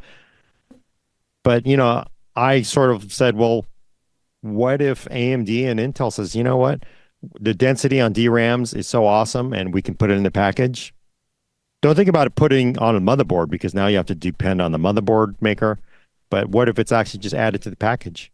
So you just have a larger CPU, a larger socket, and now it's that you just have 64 gigs of really high speed memory in the package. And again, you're as close as possible to the SoC, and they could probably do things magically that you could never do with UDIMMs or anything else, because again, you're sitting right there, 2 millimeters away from the SoC. Would the audience accept that? Would people go like, you know what, it's worth it, because look, now I'm pushing XX more bandwidth, XX latency on this soldered in memory, and by the way, you know what? If you're doing an APU, you've got a decent right. APU, and because it's also your VRAM then, yeah. Yep. Yeah. Isn't that kind of what X3D is a little bit, right? Yeah, like you're adding right? a little bit more cache to the actual CPU. So it's just not very. It's not just a lot taking of it, a step further. Yeah. AMD, go farther. Get the cache into the gigabytes. Let's go. Well, also, this is like, to Gordon's long-standing dream of getting rid of ATX or changing ATX. If they start putting it on the back, then it suddenly gives us two devices that people are putting on the back that need airflow in the back of the motherboard, and like we're in a whole new world, because it is a lot of space for the front side. Yeah. I'm thinking, you're talking about the larger modules, right? The really big ones. You said A, B, and C, right? So I'm thinking, could this lead to finally having a standard for eATX, maybe for that really high-end boards? And then, there's always going to be those $800 or $1,200 motherboards. But if they leverage that, like, okay, now we're actually really using this real estate, put that giant Cam 2 module on here. Maybe they would have to end up standardizing. I would like to see that. I'm tired of there not being a standard for that. It's not even a real thing, eATX. Yeah, I suppose I could see that on, HEDT, as everybody likes to call it, high-end desktop. So I suppose it makes sense. Yeah. Those boards are all pretty giant, and a lot of that stuff is borrowed from enterprise anyway. So yeah. But I think it makes a lot of sense to mount it on the back of the motherboard. It does. But you remember ASUS had, was it Project Utopia we saw it at Computex maybe 4 years ago, 5 years ago. 2019, yeah. And they mounted the UDIMMs in the back of the board, and again, it freed up space in the front. And then I remember talking to a lot of people like, now I can't see how pretty my RAM is, right? Like, okay, that's the driver of what everybody wants, is like, I need to see how pretty my RAM is with RGB. And I'm looking at my RAM right now.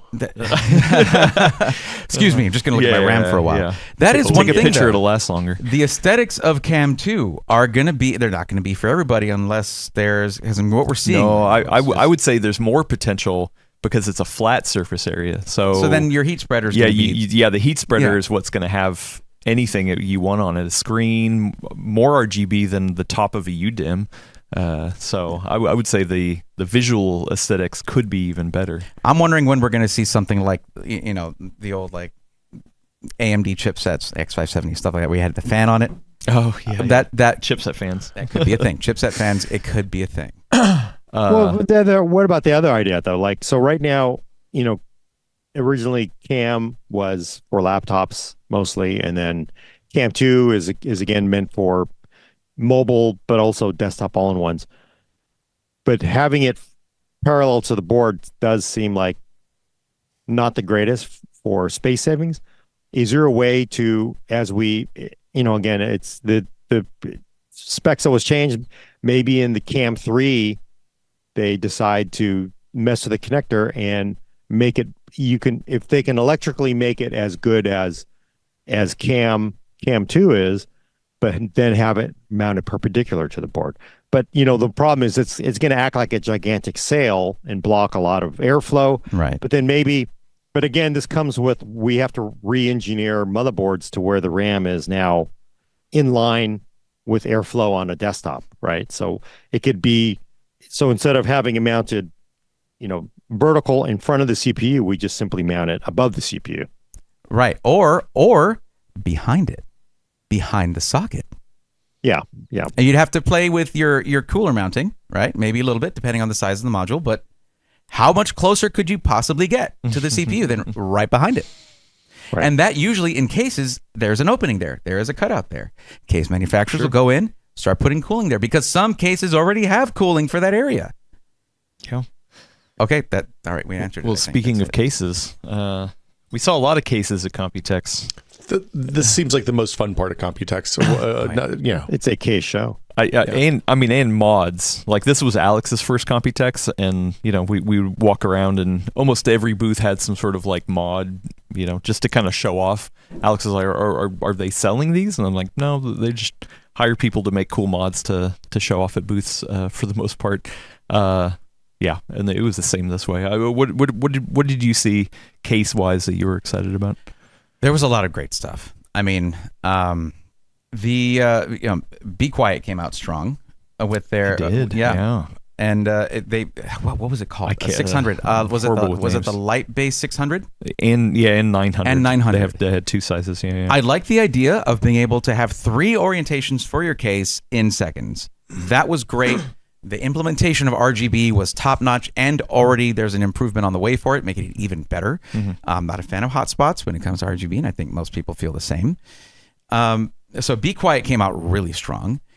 And of course, being that anyone who knows me and my branding, I have basically made myself obligated to love the Y70, the Height Y70, with their milky cases. They have a purple case, and like, who's making purple PC cases? All right, I've been out here waiting, but the colorways are really nice, and of course now they're making their own screens again, so you can get it with a screen now, because there was that whole drive on that. But I kind of feel like Fantex stood out the most.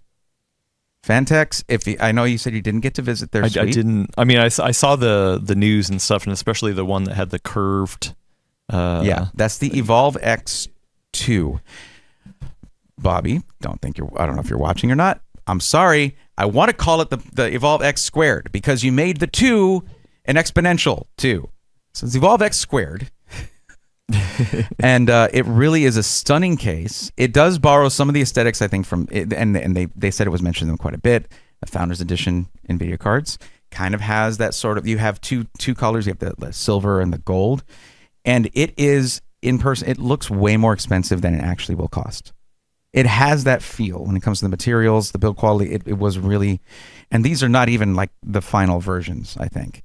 So to me, that right there was the most like visually stunning case. I think it's gorgeous, and you're starting to see cases come out with this. We were getting 180 degrees at least on a portion of the front of the case there, where you're getting glass all the way around.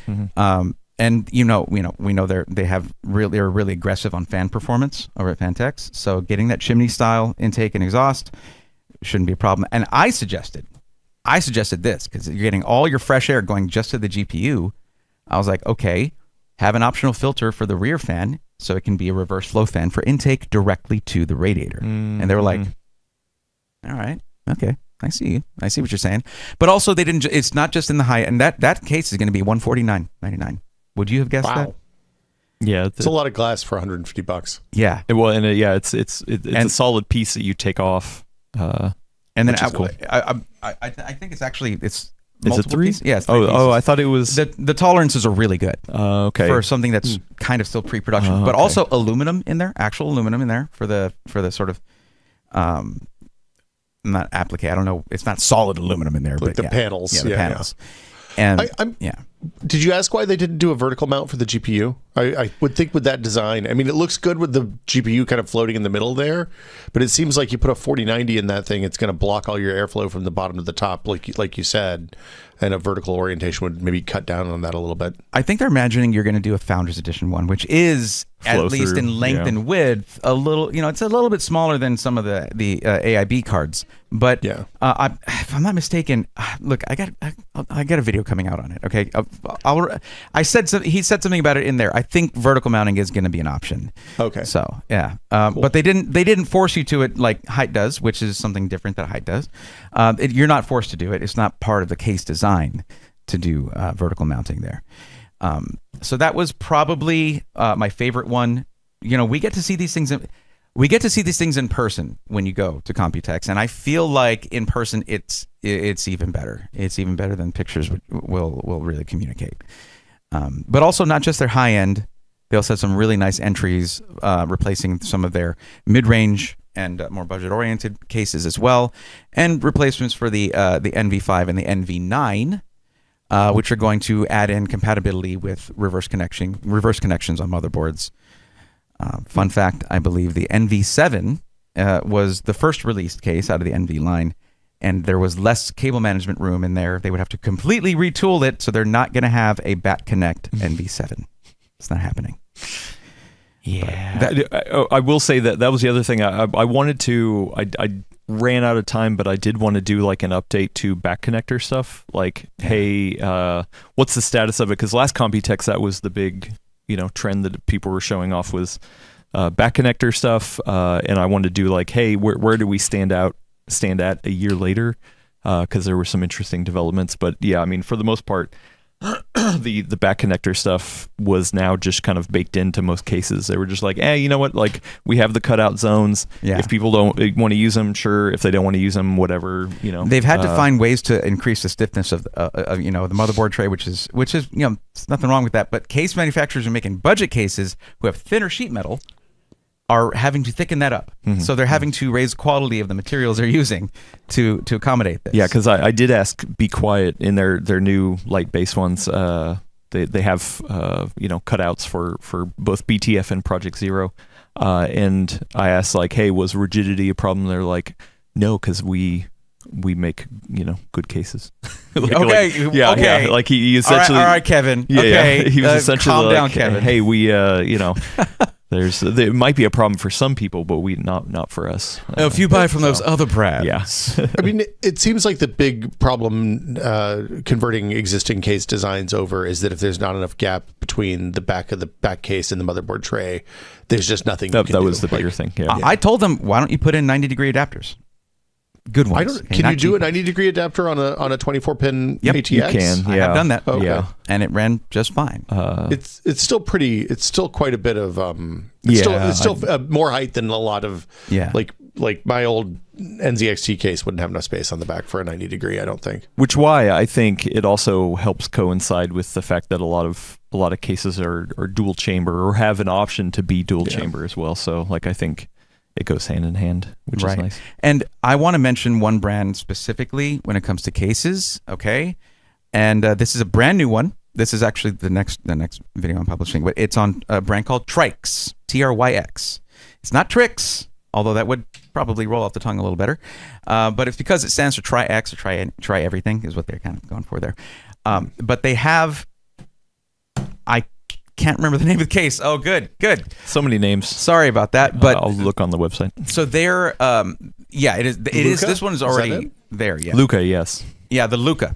So the Luca is a dual chamber case. It is gorgeous, mixture of aluminum and metals and paint, of all that stuff. But it's a really nice looking case. They have kind of a half power supply chamber basically that is modular. It can go to the top with the motherboard moving down. Motherboard can move up with the power supply bottom. There are a few minor issues to with it, like if you look at the base of that, look at the feet of that. So it has these cross sections of aluminum for the feet. And they sort of meet in the middle and make a perfect sort of diagonally kilted square that's going to sort of cut off airflow to the middle bottom fan. There are little cutouts there. There are little cutouts there. But theoretically, well, I'm going to test one of these things. But really, it is a new brand that is coming in really strong, aiming at the premium market. Their panoramic AIO or panorama AIO is really nice. The way that they did it is very. But they're coming in premium, so they're looking at like.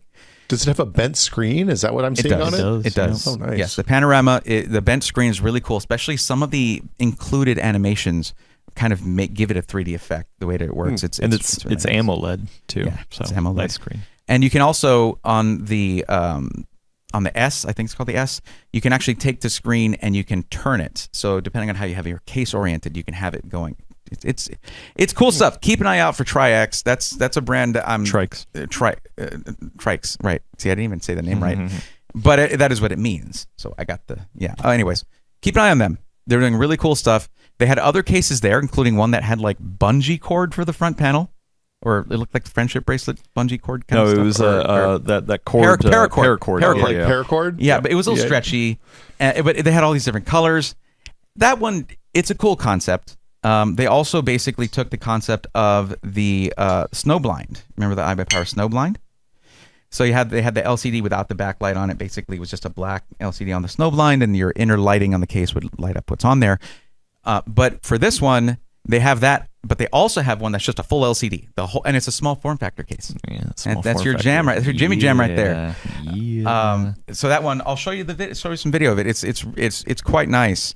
And I think that one is closer to market than the bungee cord one. Yeah, I was definitely wanting to play around in the small form factor one. They were like, don't touch that. That's okay. Maybe it's not closer to market. Yeah. Maybe it's not. Yeah. Well, I mean, but yeah, I wanted to be like, ooh, because it's supposed to like expand, like depending on what configuration you want, and you can also make it vertical.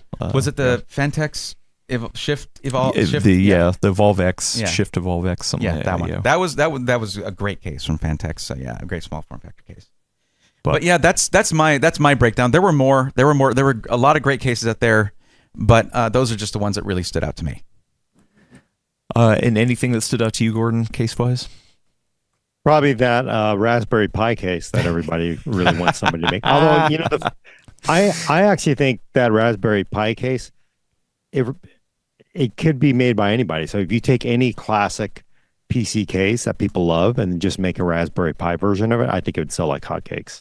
Like, how about the original NZXT case that sort of started a lot of the glass and RGB revolution? That'd be pretty awesome to see in a Raspberry Pi version, right? I wonder if Jeff saw that one. Well, Jeff Geerling. We we went to the Fractal reveal kind of thing that they had. It was the 88th floor of the Taipei 101. Yeah, I just didn't look out the window too often, but yeah, and I actually kind of feel bad for the people at Fractal a little bit because everybody there was talking about it. And like they have a new CEO. They're talking about their new adventures, and they're getting into other things like chairs and headphones. But like all anyone was talking about was that Raspberry Pi case, and like some of the executives were walking around and thanking people for coming, and everybody was like, hey, by the way, you need to make that. And I could tell they were very nice, but I could almost tell on their face they were just like, oh my god, I know, shut up, like. Yes, everyone's telling us that. Will they actually do it? I don't know. I hope so. They said no. They said no plans. No plans. Because I mean, it wasn't. I got the sense that it was just this cute little thing that they did. That they were like, oh, this would be cute if we did this, and they did not expect people to just like laser hone in on it, kind of thing. But now that they did, hopefully they do something like that. Because I gave it a best in show. When we were supposed to submit our stuff, I was like, hey Brad, this isn't an actual product, yet. But like, can I give this a best of show, like an award on PCWorld.com? And he's like, yeah, sure, why not? Yeah. And I was like, all right. Here, in the home server community, I saw a bunch of people who are like, "Oh, that looks really cute." The thing I really want is something that looks like that holds like 8 Raspberry Pis and provides power to all of them, so that I can have one nice looking box in the rack that holds a whole bunch. That would be fun. Anyway, I don't know. I just love the idea of having these little cute Raspberry Pis, but in iconic PC cases. Yeah. Yes. Like every single iconic case you could think of. Like, you think maybe Falcon Northwest might make a little tiki version, right? Okay, Yeah, Kel, why there you not? go. Well, That's Cooler a Master free one for you right there. yeah, even if CM101. Fractal doesn't do it, I think there was so much buzz around it that other case manufacturers are going to look into it as well. Probably. For sure. Yeah, Probably. There is one that I feel a little bit ashamed that I didn't mention. That would be the Alta D1 from the sponsor of this episode, Silverstone. Hey, Silverstone. And- yes, thank you for sponsoring this episode. Yeah, and thanks for making a great case, because that one also was insane, especially for those who want to do home server stuff or home lab stuff. There's a ton to it. It just has all the goodies that you want if you're doing anything like lots of storage, you need a lot of cooling. It's modular. Love it. So Gordon, they had a Silverstone had a prototype of that last year when we went. It was the one that looked like a footlocker, or not a footlocker, but like a locker. Right. Yeah, with the perforated holes on all the sides. Yeah, this was the actual final design. And yeah, they had multiple configurations where you were like, hey, do you? It had imagine a modular thing on the front, right? I think it had three slots for modular items. They were like, hey, do you want it to be the PSU? Do you want to have multiple PSUs? Yeah, go for it. Do you want it to be NASs? So they had like 4 drive bay NASs that you could slot in if you want it to be NAS. Do you want your drive, your Blu-ray drives, that you love to have on your system? Hey, go for it. Or do you want one of all 3? It had two 100, and it had the 2 180 millimeter fans, which I like 180 millimeter fans. That's cool. But you could take all that stuff out that Adam just mentioned and put in a 160 right at the top. So you got kind of a, 2 180s and a 160 just kind of tagging along. It's really, I like modular stuff. That always gets me. The Deep Cool Morpheus is I love that case. It's super modular. It's a case where you can go from single chamber to dual chamber. You can do that. You can just choose to do that. It's a really cool case, and but yeah, with the Silverstone one here, it's kind of the sky's the limit kind of case, and we love those. It's going to be pricey though. Yeah, well, but to be fair, they did say that this is probably aimed a little bit more at enthusiasts and at people who maybe have workstations as well. So I think it had support for 360 millimeter AIOs, something like that. So crazy. like that's like, oh, okay, you're probably doing some sort of AGDT with multiple GPU configurations kind of thing in it. So, and if you dig that kind of industrial look too, it's then it'd be right up your alley. It's cool. It's really nice. Unfortunately, Gordon, they didn't have any official plans with that case we saw last Computex, the recreation one, the April Fool's one. So yeah, I can't remember the name of it, but. It's an NEC, 1990s, 1980s PC remake. It was an April Fool's joke. It was a super popular PC in Japan, apparently. Oh, man. It was a bummer. But honorable mention, Corsair 9000X, I think, is their replacement for the 1000D. Man, I'm getting my numbers and letters all mixed up. I'm sorry. You have it right. Yeah, okay. That thing was monstrous. My back was crying looking at it. Honestly, I didn't like it because that's like not my kind of jam, but Gordon probably would have thought it was small form factor. But yeah, it was a huge case, and like literally you could do whatever the hell you wanted to do. Is this the one that they had 3 water cooling reservoirs set up in it? Yeah. 4. I think it was 4 maybe. It was nuts. 3. It was nuts. Too big. Insane. Yeah, no, I was like, that's the opposite of my jam, but like this is my PC. Go with God. I'm glad you like it. Or maybe perhaps an edifice. It's like a. Does this kind of speak to a trend that you were seeing, like a small trend? Because that's a lot of very high end, very large cases between the Alta and this new Corsair 9000X. I mean, the thing is that those show off really well at a trade show because it's like, look at this big beast of a thing with all this hardware in it, right? Like, I mean, I don't know how many people are actually buying that, but I mean, I think it was like everything.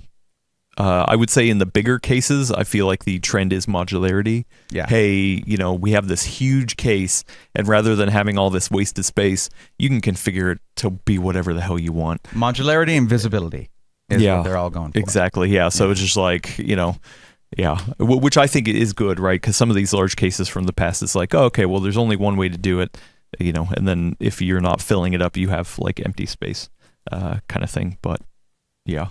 No. The thing about the modular designs is I wish that I hope when they're doing the documentation for it that they give decent airflow recommendations for people who don't know to go watch 15 YouTube videos, so that they know, hey, here's the orientation I should put the fans. Here's how I should configure this, because I think a lot of that stuff's really hard for people to know as the cases get more complicated, right?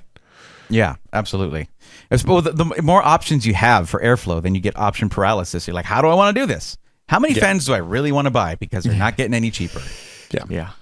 Although Fantex. Sorry, go ahead. I was just saying, can we talk about the NZXT all chonked together fan?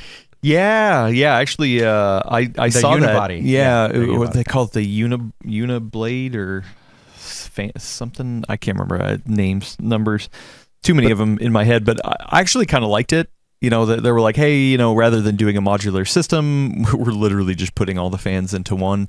I mean, it does constrain you, obviously, if you're like, oh, well, I bought the 361, but now I changed, years later to a different case and I don't have room for a 360, then it's like, oh, okay, well, you can't necessarily reuse it for something. So it doesn't scale as well, but I do like this sleek, simple look of it.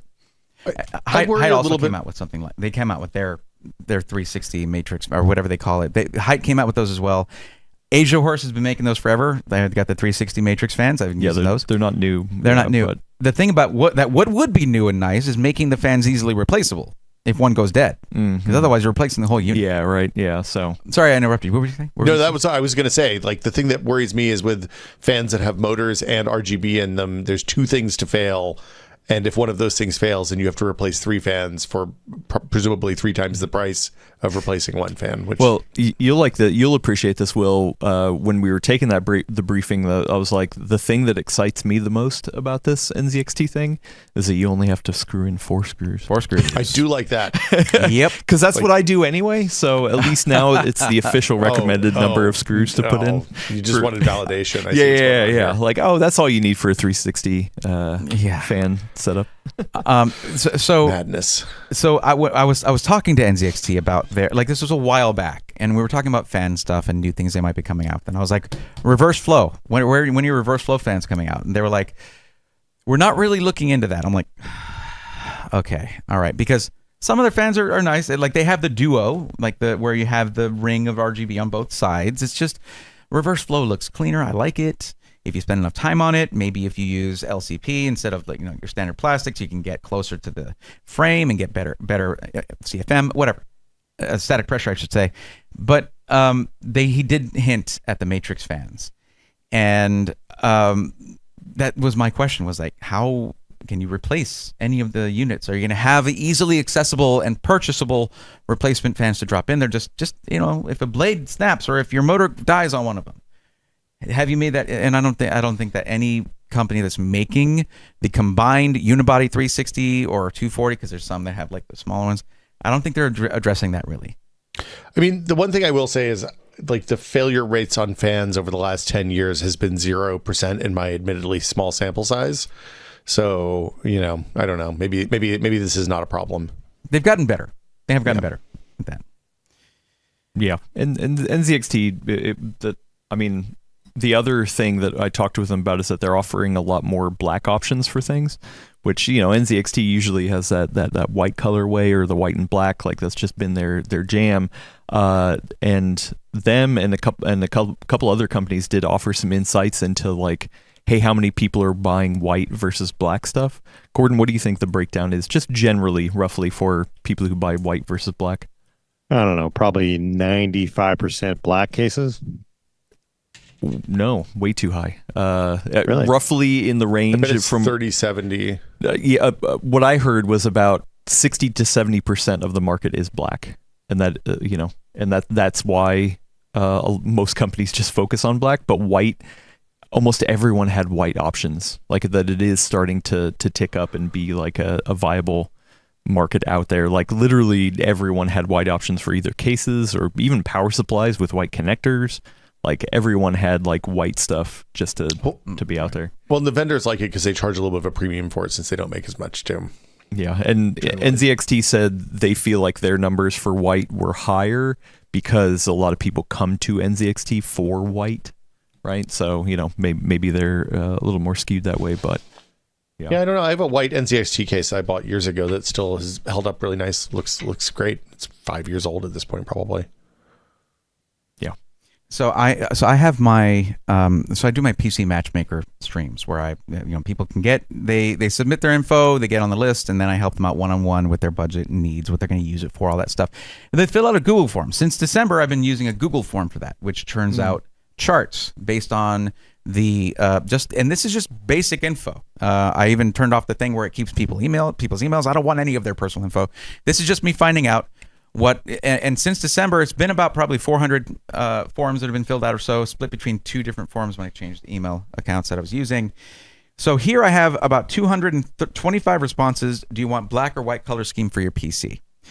And it breaks down to 68.9%, almost nice, very close to nice, percent wanted it in black, 26.7 wanted it in white, and then you had a smaller percentage of 4.4% who wanted a specific color, custom painting, wrapping, things like that.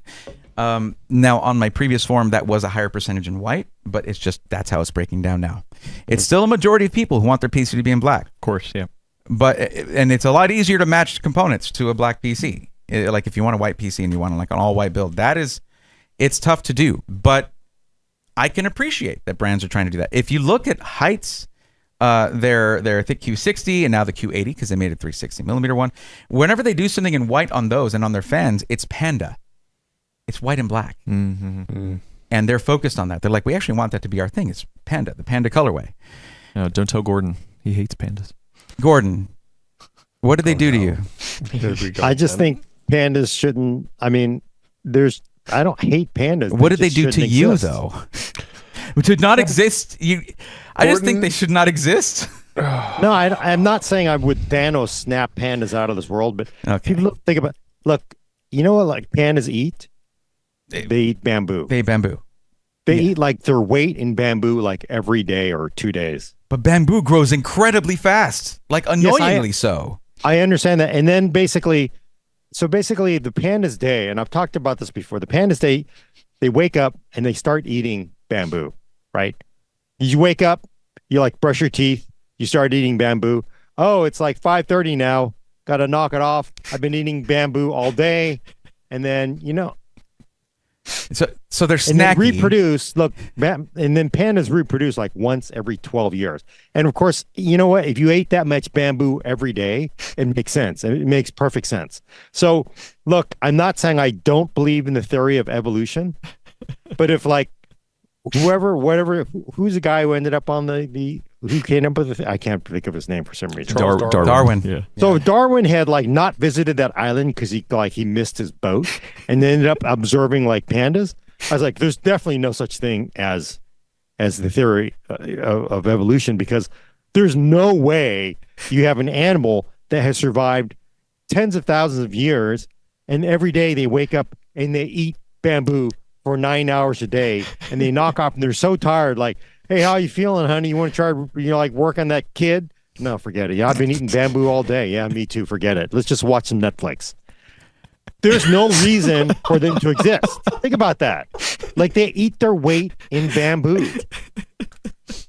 Right? I'm not even making this up. This is like, you can go to the internet, look at the amount of bamboo that they eat all day. Like maybe if you ate like an In-N-Out burger, like you could like so mean to the bamboos, man. He hates the pandas, man. I am so glad I asked. I'm just saying.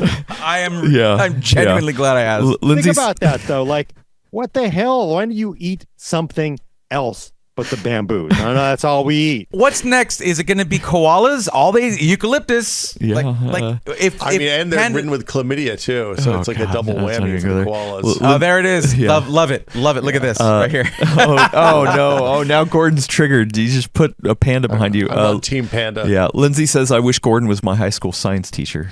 Giant pandas eat. Now I'm trusting Google AI here. Nope, that's the first most mistake. authoritative source you can get on the internet. Giant pandas can eat between 26 and 84 pounds of bamboo per day. So let me explain that to you. So you're a giant panda. You ate 84 pounds. It's probably more than that too, right? Well, that's an This high average. So there's intake going to is be necessary some because- low, some high. Yeah. This high intake is necessary because bamboo is low in nutritional value. Yeah, it's wood. So pandas must spend a large portion of their day. They have to keep their fiber energy. intake up to stay regular. In fact, according to Google AI, pandas can spend up to 16 hours a day feeding. Cats spend that much sleeping, but we keep them around all over the place. Yeah, you might. It's because they're amazing. I As a just society. am saying there's just no. Again, if Charles Darwin had landed like, oh, okay, well, we'll throw that away because like there's no reason for pandas to exist. Like, eat something else, man. Okay. Well, to be fair, you keep your PC on the floor, so I don't know who to trust. I don't Yeah. even understand. Gordon, what we need to the do that problem is video. with that. I forgot to It- tell it Paul makes- we were it going to do makes- that video. Okay. Yeah. Wait, You're gonna do that with what's wrong Paul? with keeping your That's PC on the- amazing. Yeah. What's wrong with keeping your PC on the floor? Oh, there's two of it's- you. Yeah. Here's Go two watch of them. Paul's video that says PC on floor. PC off Floor. I'm sorry. Yeah. It's Gordon's version is PC on floor. right. It's Yeah. okay, but he also, to be fair, you have like a super tower, right, Gordon? You got No, it's a large case. It's a PA602 okay. EATX. The new Pro Art case. Yeah, that It's is quite a, nice. It's got wheels. And That's it a has great wheels case. on the back of it because it weighs so much when it's fully loaded. You're not going to be Yeah, picking this thing up and putting it on your desk. they have platforms. A friend of the show, Ruru2, says my desk space is more important than my PC air. PC's Yeah. air. that That's why it they doesn't have have to be on filters your on them. desk. Just have it off the floor. My PC Like, no one has said it had to be fans on your desk. on the front, back, and top. There's nothing on the bottom. Why I can put on the floor. Don't be Okay. hating. Okay. Most modern PC cases put the power supply in the bottom with intake down there. But that fan never turns. It's off. Yeah, it doesn't. It's a decorative never- fan. It has a sticker, in fact, that says fan not broken, does not turn on most of the time. So Yeah. I mean, Right. So the vent down there, don't need it. I have hardwood. Also, dual chamber cases that have 3 fans down there to feed air to your GPU. Well, I didn't buy one of those for a There's a- specific reason. Okay. and there's a filter on there. There's a reason they have the dust filter. If I pay for the dust filter, I want to do some work, right? It's- I mean, yeah. We're Plus- going to do this crossover video, Gordon. It's Okay, not. can- It's not like the No, 70s I in here. will We don't have a debate shed. Okay. all day on this. All right. Yeah. This is why I will debate. There's nothing wrong with putting your case on the floor, and I would argue that one of the really good reasons for that is if it falls over. You know, if there's an earthquake or something, it falls over.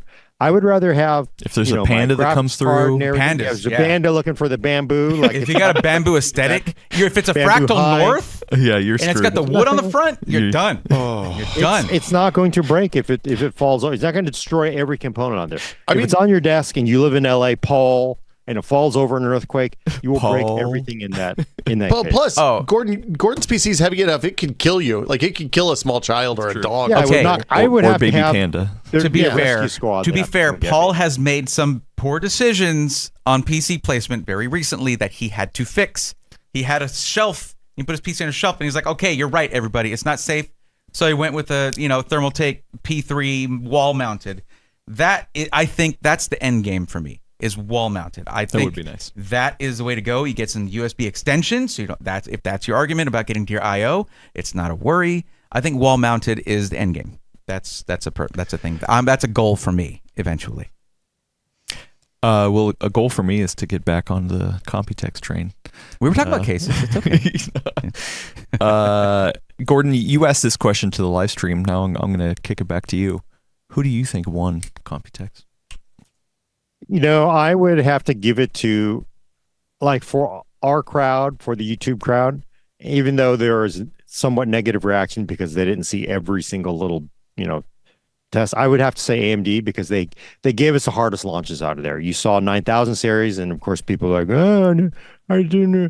But honestly, to me, 9000, it looks, like a decent launch. We'll have to wait and see for the full briefings. But when you're promising 16% IPC increase over Zen 4000 or 7000, that's it's decent. So they also had their mobile launch, and I would say number 2, Lunar Lake. I think Lunar Lake accomplished what it was supposed to, which was to make everybody feel that Intel has something that is going to push back against Qualcomm.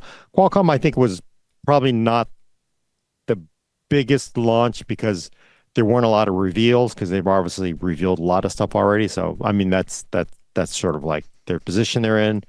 And then the actual winner, of course, is NVIDIA, because Jensen woke up the next morning and the company was worth more than Apple, right? So it's just like there's nothing. That's the only thing that frankly matters. I wonder if they sandbagged that to make that timing happen. You think that's possible? No, I think he just wanted to. You don't want to stop the money coming in. You don't stop the money coming in. And then, I mean, look at the Flex. He wasn't even part of Computex. He wasn't even part of the actual keynotes. No. Showed up, talked 2 hours about eating at a night market, and then no actual hardware launches, and basically woke up the next couple of days. The people treated him like a rock star, and then the stock goes up to the company's worth $3 trillion. I mean, that's the kind of thing the board, they applaud you for, right? So that's the only thing that matters to these companies is the share price. Unfortunately, people don't understand that, but yeah, no, I mean, obviously, but from an actual nerd point of view, I'm looking forward to what we're going to get out of, Zen 5. So we'll see. There have already been some leaks that look pretty good. Like I think they're saying the cache performance is doubled. Who knows? It could just be a leak. And then there were some CPU-Z leaks that look pretty good. Ryzen 5 part that look pretty awesome. So, I know a lot of people are like, where's my X3D part? I don't care about anything but X3D. But, I think for desktop people, yeah, you got a 9000 part out of AMD, right? So I did ask that question to Donnie in an interview on the channel. Hey, are we just going to be always on this cadence of the non-X3D launch and then the X3D following up after that? And yeah, it sounds like that's what they like to do. I predicted makes that sense. Way too. Yeah. That's the kind of thing that makes a lot of sense, actually, because like the 7800 X3D will carry through for a while to sort of get through that stock as still being kind of on top there.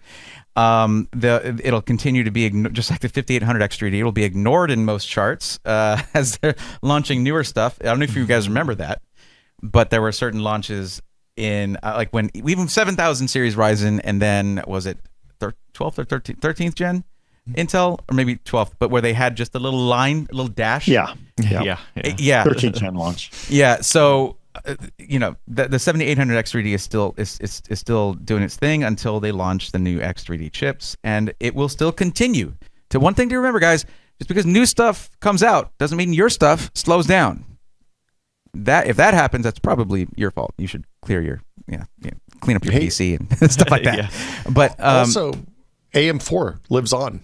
It does. It just keeps on. It just keeps trucking. It refuses to die. Keeps trucking. I didn't have that on my big go card. I'll say that. I did ask Donnie in that same interview because we were talking about AM4 at CS, and I was like, "Are we going to come back at CS next year?" And I'm going to ask you the same question: why the hell are you still making chips for AM4? And he said he would be very surprised if there are more AM4 launches in the future. Oh, really? So, that's what he said in the video. So that's not a no. It's not a no. But he said he would be very surprised if there's any more AM4 launches. You got to get him to make his surprised face then. Yeah, exactly. I'm not even sure why they really had to launch these parts, except maybe they had some slightly bent down parts from server that they just needed to put into market, because it feels like they just could have rolled on with price cuts to 5950X and 5900, don't you think? I did ask. I was like, are these new buyers? Are these upgraders? And he said it's a healthy mixture of both, and that they're still seeing adoption as far as while DDR4 continues to still have a price advantage, and a lot of people still have DDR4 sitting around. It is a viable option. If it hadn't been a good product, we would be bemoaning the fact that they're still making this stuff. But it was good. It continues to still be good for most, especially for budget builders. AM4 is a great option as long as you know it's EOL. Like in terms of, okay, well, you know what I mean. I mean, it's not as far as AMD was concerned, but motherboard manufacturers coming out with new products for it and just different things. DDR4 its life cycle will eventually slow down and it won't be as affordable anymore. But I think looking at that, and to me, one of the biggest wins of the AMD keynote was the fact that though we were fairly certain they were going to support AM5 for a long time, the only thing they committed to was 2025 and beyond. But now we have confirmed 2027 and beyond. Yeah. And knowing them, that'll be up to 2030. Yeah, we'll see. So, don't quote me on that. We will see. Just because I'm on TV doesn't mean you can quote me. And it does look like X870, X870E will launch after the chips launch, right? That's kind of like what the rumors are. That The motherboards, they had them there. They were there and launching. I think they should be. Almost every major manufacturer had some options showing off. So I think honestly, motherboards were some of the more to me what caught my attention the most.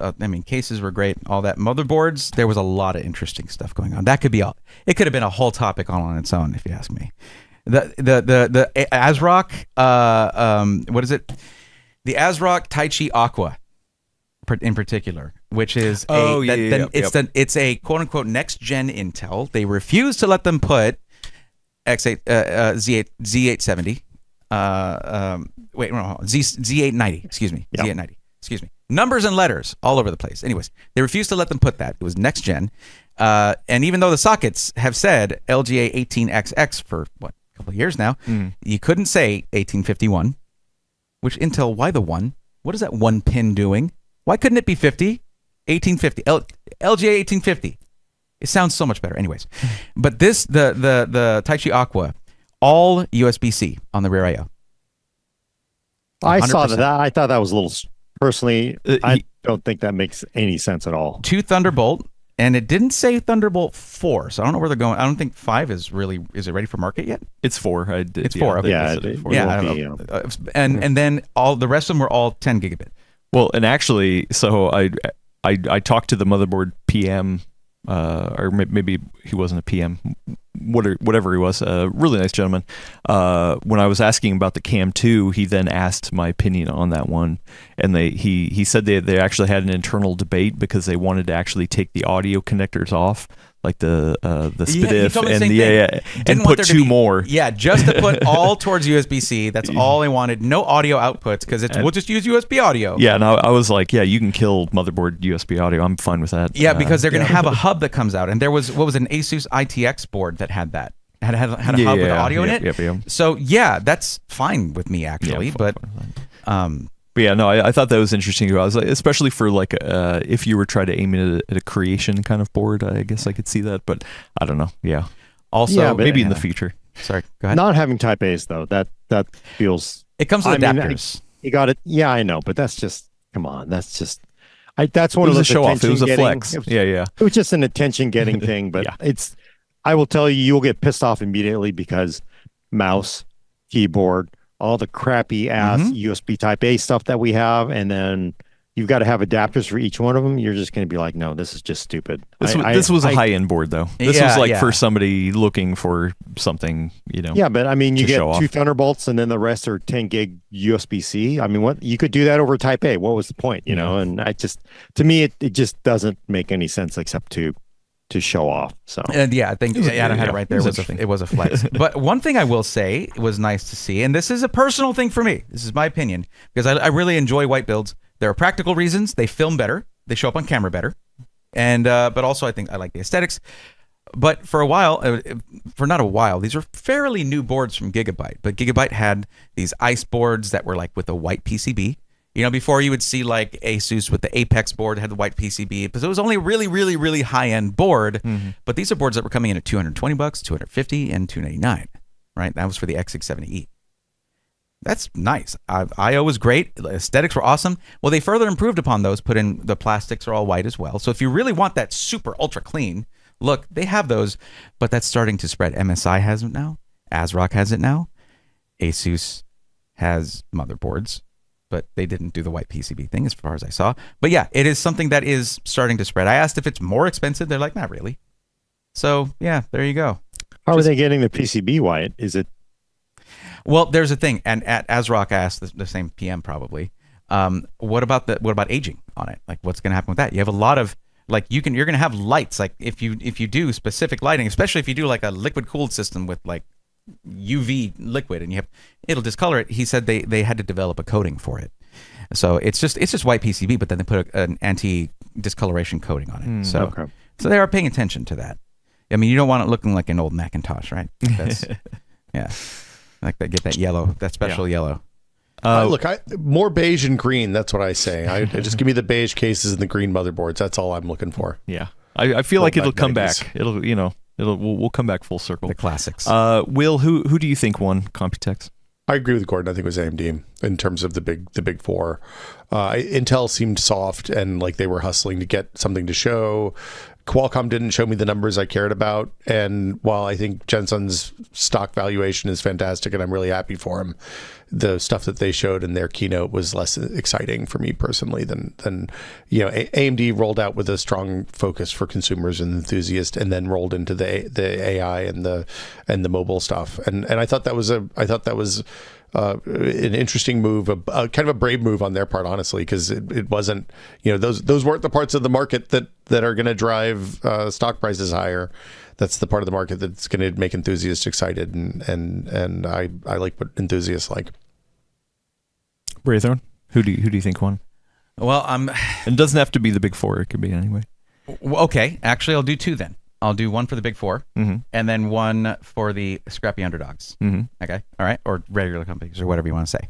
I would say I would agree with you guys on AMD. My two reasons are the first one I mentioned already about committing on the support for AM5.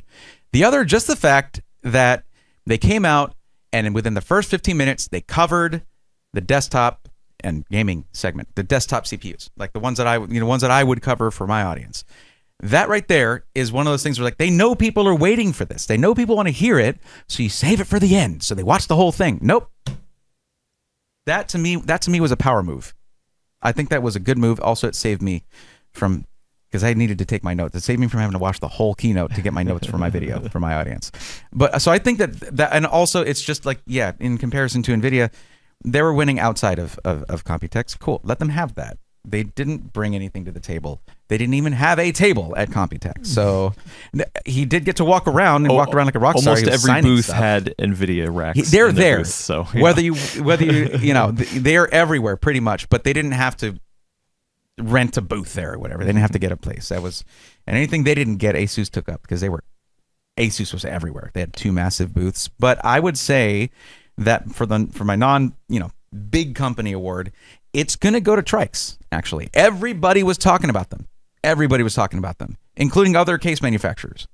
Because I would ask them, and not on video because they're on the clock, okay? And I don't want to get anybody in trouble. But I would ask many of them, like, what did you see that you really liked? They're like, dude, I thought Trikes was awesome. And it's not just any one product. They're impressed with kind of what the whole company's doing, like the whole vision that they have and the people that are running it. There are some really well-known people from other companies who have come together for this. So when I say keep an eye on it, a while back, I was saying keep an eye on hype. Keep an eye on hype. Actually, I think I told you that, Gordon, a while back at CES. I think so. I was like, yeah, keep an eye on hype, because they are going to shift. They're going to change things in the end. And you go now, like the cases I didn't mention are because they were carbon copies of height stuff, which it's the highest form of flattery, guys. But yeah, there was a lot. Height's influence on case design was to be seen everywhere you saw PC cases. If it wasn't there, what I mentioned were like flagship, unique design cases, stuff like that. But I don't think anyone at this point can deny that Height has made a massive impact. I feel like Trikes might have the ability to do that in whichever segment they end up focusing on, because they're doing cases and coolers right now, but they're little background. Maybe they'll go into gaming furniture or something soon, or something like that. New desk PCs, anything. That's the feeling I got walking away. They could do anything. Good startup vibes, yeah, man. Exactly. So that, to me, the fact that they had everybody talking as a startup everybody that was talking about them at Computex, because everybody's there. Everybody's at Computex. I think that made them the underdog winner for me. Good sized booth too. Yeah. I do want to ask you, because obviously your channel, you focus on pre-builts. Any pre-built news? Any pre-built good stuff to talk about at Computex? Actually, yes, and I'm going to be doing. I'm going to be working with them here pretty soon. But one thing that I had not really brought up on the channel, because it's not really something that I thought they were focusing on, but Cooler Master is now doing system integration, and in their own cases with their own coolers, with all their own stuff, which can always be cool. Like you see Corsair do it with their Vengeance lineup, and it's all Corsair stuff. And having that single ecosystem is better for not having too much RGB software, stuff like that. But they are doing some stuff. I did cover them in a video that will be. I don't have the chops to get videos out during the event. I only got 2 out while we were there, unfortunately. We had, it's. I don't have the infrastructure really to support that. But so there's going to be more stuff coming out. But there is a small form factor one that's going to be released in a month. So you might want to tune in for that. Nice. It's in one of their newest small form factor cases. But there's also just a TD500 mesh, which is a super solid case, and they just do a solid build in there. So I'm going to start. I'm going to work together with them on that. Start covering that. Also, I didn't look at it at this one because I'd already kind of seen them. But MSI is coming in pretty strong with pre-builts. I had a good talk with ASUS about their pre-builts and asking why they don't just use their PC DIY cases for their pre-builds. Instead, they use a case where it's like, oh, that's a pre-built, and you just look at it and you just know it's a pre-built. So why use that? So I'm like, people who buy pre-builts still want it to look like a custom PC, right? So I had a talk with them about that. We had a little discussion going back and forth, and we'll see where that goes. I hope they give it a shot because I think it would do a lot better for them. But yeah, that's a lot of what was there. We were really no SIs, like system integrators, really have a presence there. The only one would be maybe iBuyPower, but it's not them. It's Height, and like iBuyPower doesn't really have a place there. It's Height that does. Or on the show floor. Yeah. So it really is not a place for that kind of thing, but I was able to sort of look at things and apply them to, like, whenever I see the BTF and Project Zero, which, by the way, Gigabyte had another Project Stealth board. They did, yeah. Where is that going to go? Yeah. Like, where's the case compatibility? I mean, some of them, at least at CES, some of the companies they were saying they had compatibility with all 3. I can't remember who it was. It might have been good. Corsair, but yeah, must have some hover technology. There's got to be 0 metal left around that motherboard tray, but okay. I mean, it's all generally pretty close, Yeah. Well, to me, I see BTF and Project Zero, and I guess Project Stealth, as a huge benefit to system integrators. Because if you're building at scale, you're building a lot of units. Having all of those things, you could go ahead and mount your radiator in there, mount your stuff in there, and you can still get to the freaking EPS 8-pin connector for the CPU power. It's still accessible, and you can verify connection, tug on all that stuff. Makes cable management simpler, makes it builds look cleaner, and you can visually inspect it easier. It's all right there. And they can ship smaller cases with more hardware in them that's easier and cheaper for, the whole thing's better for them. Right. It seems. Yeah. One of the realities of Instapack, right? A lot of these companies use Instapack to secure their GPU or an air cooler if it has a large air cooler. One of the realities of it is you have to be careful when removing it. Why? It grabs onto cables and can yank them out. So move the cables around the back. It's a no-brainer for SIs. Like, seriously.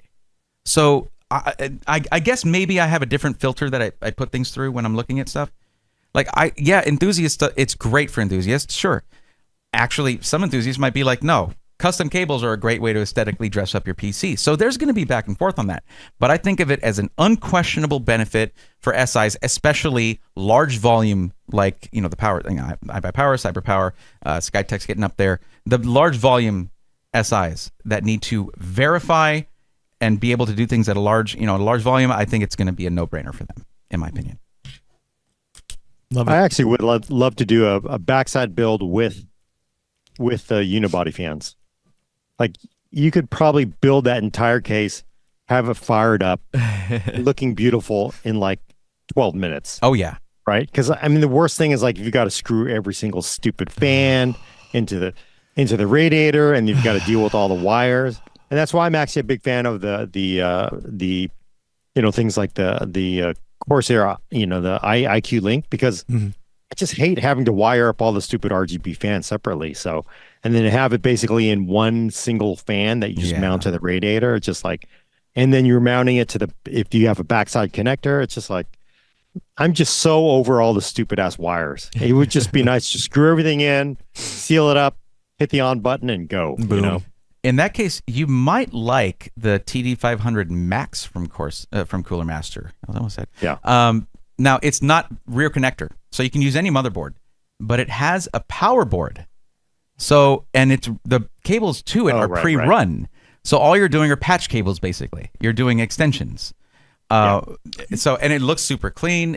I actually, Pedro of PCMR invited me to do a speed build. That last year, right? Yeah, this is the one we saw at the Computex last year. Okay. So it was there already, but I was just bringing it up because I got to build in one of these. Pedro of PCMR was like, "Hey, do you speed build?" I'm like, "Sure." Don't watch any of my streams, but yes, I do speed build. Maybe I'm a slow builder. I take my time. But he asked me to do a speed build with Cooler Master and a few other, like there were going to be some just different content creators who were joining in, stuff like that. And you mentioned the build in 12 minutes. I took 22. That's not bad. That's pretty good. But definitely those cables did help. Having that power board there was pretty cool. I think that was neat. But yeah, it wasn't a brand new product. I don't know if you know this, Braithorn, but you're on the show with an actual speed build champion, and it ain't me. Something of a legend, Okay. Yep. Will's cracking his knuckles. Oh boy.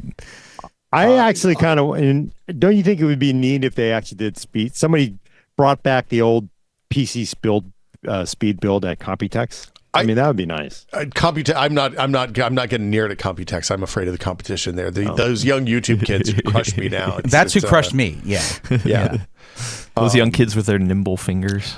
Honestly, I would love to see it seems like the way the PC build has gone, it would be nice to have a vetted contest with people who actually no offense to the Mac journos, but there were a bunch of Mac people, like the old Computex PC or CES PC race started, and like I think the most complicated thing you had to put in was the memory. Maybe there was a sound card and a video card network card back then, but you didn't have to do a CPU. Like there wasn't the option of destroying a CPU by bending a pin or anything actually really complicated. And the time was it was like 10 minutes usually, Gordon, I think. It was pretty short. So and it was really, I mean, it was, again, you had everybody from, Will, who had built, a crap load of PCs, to somebody who wrote for the Wall Street Journal, and no, they're not.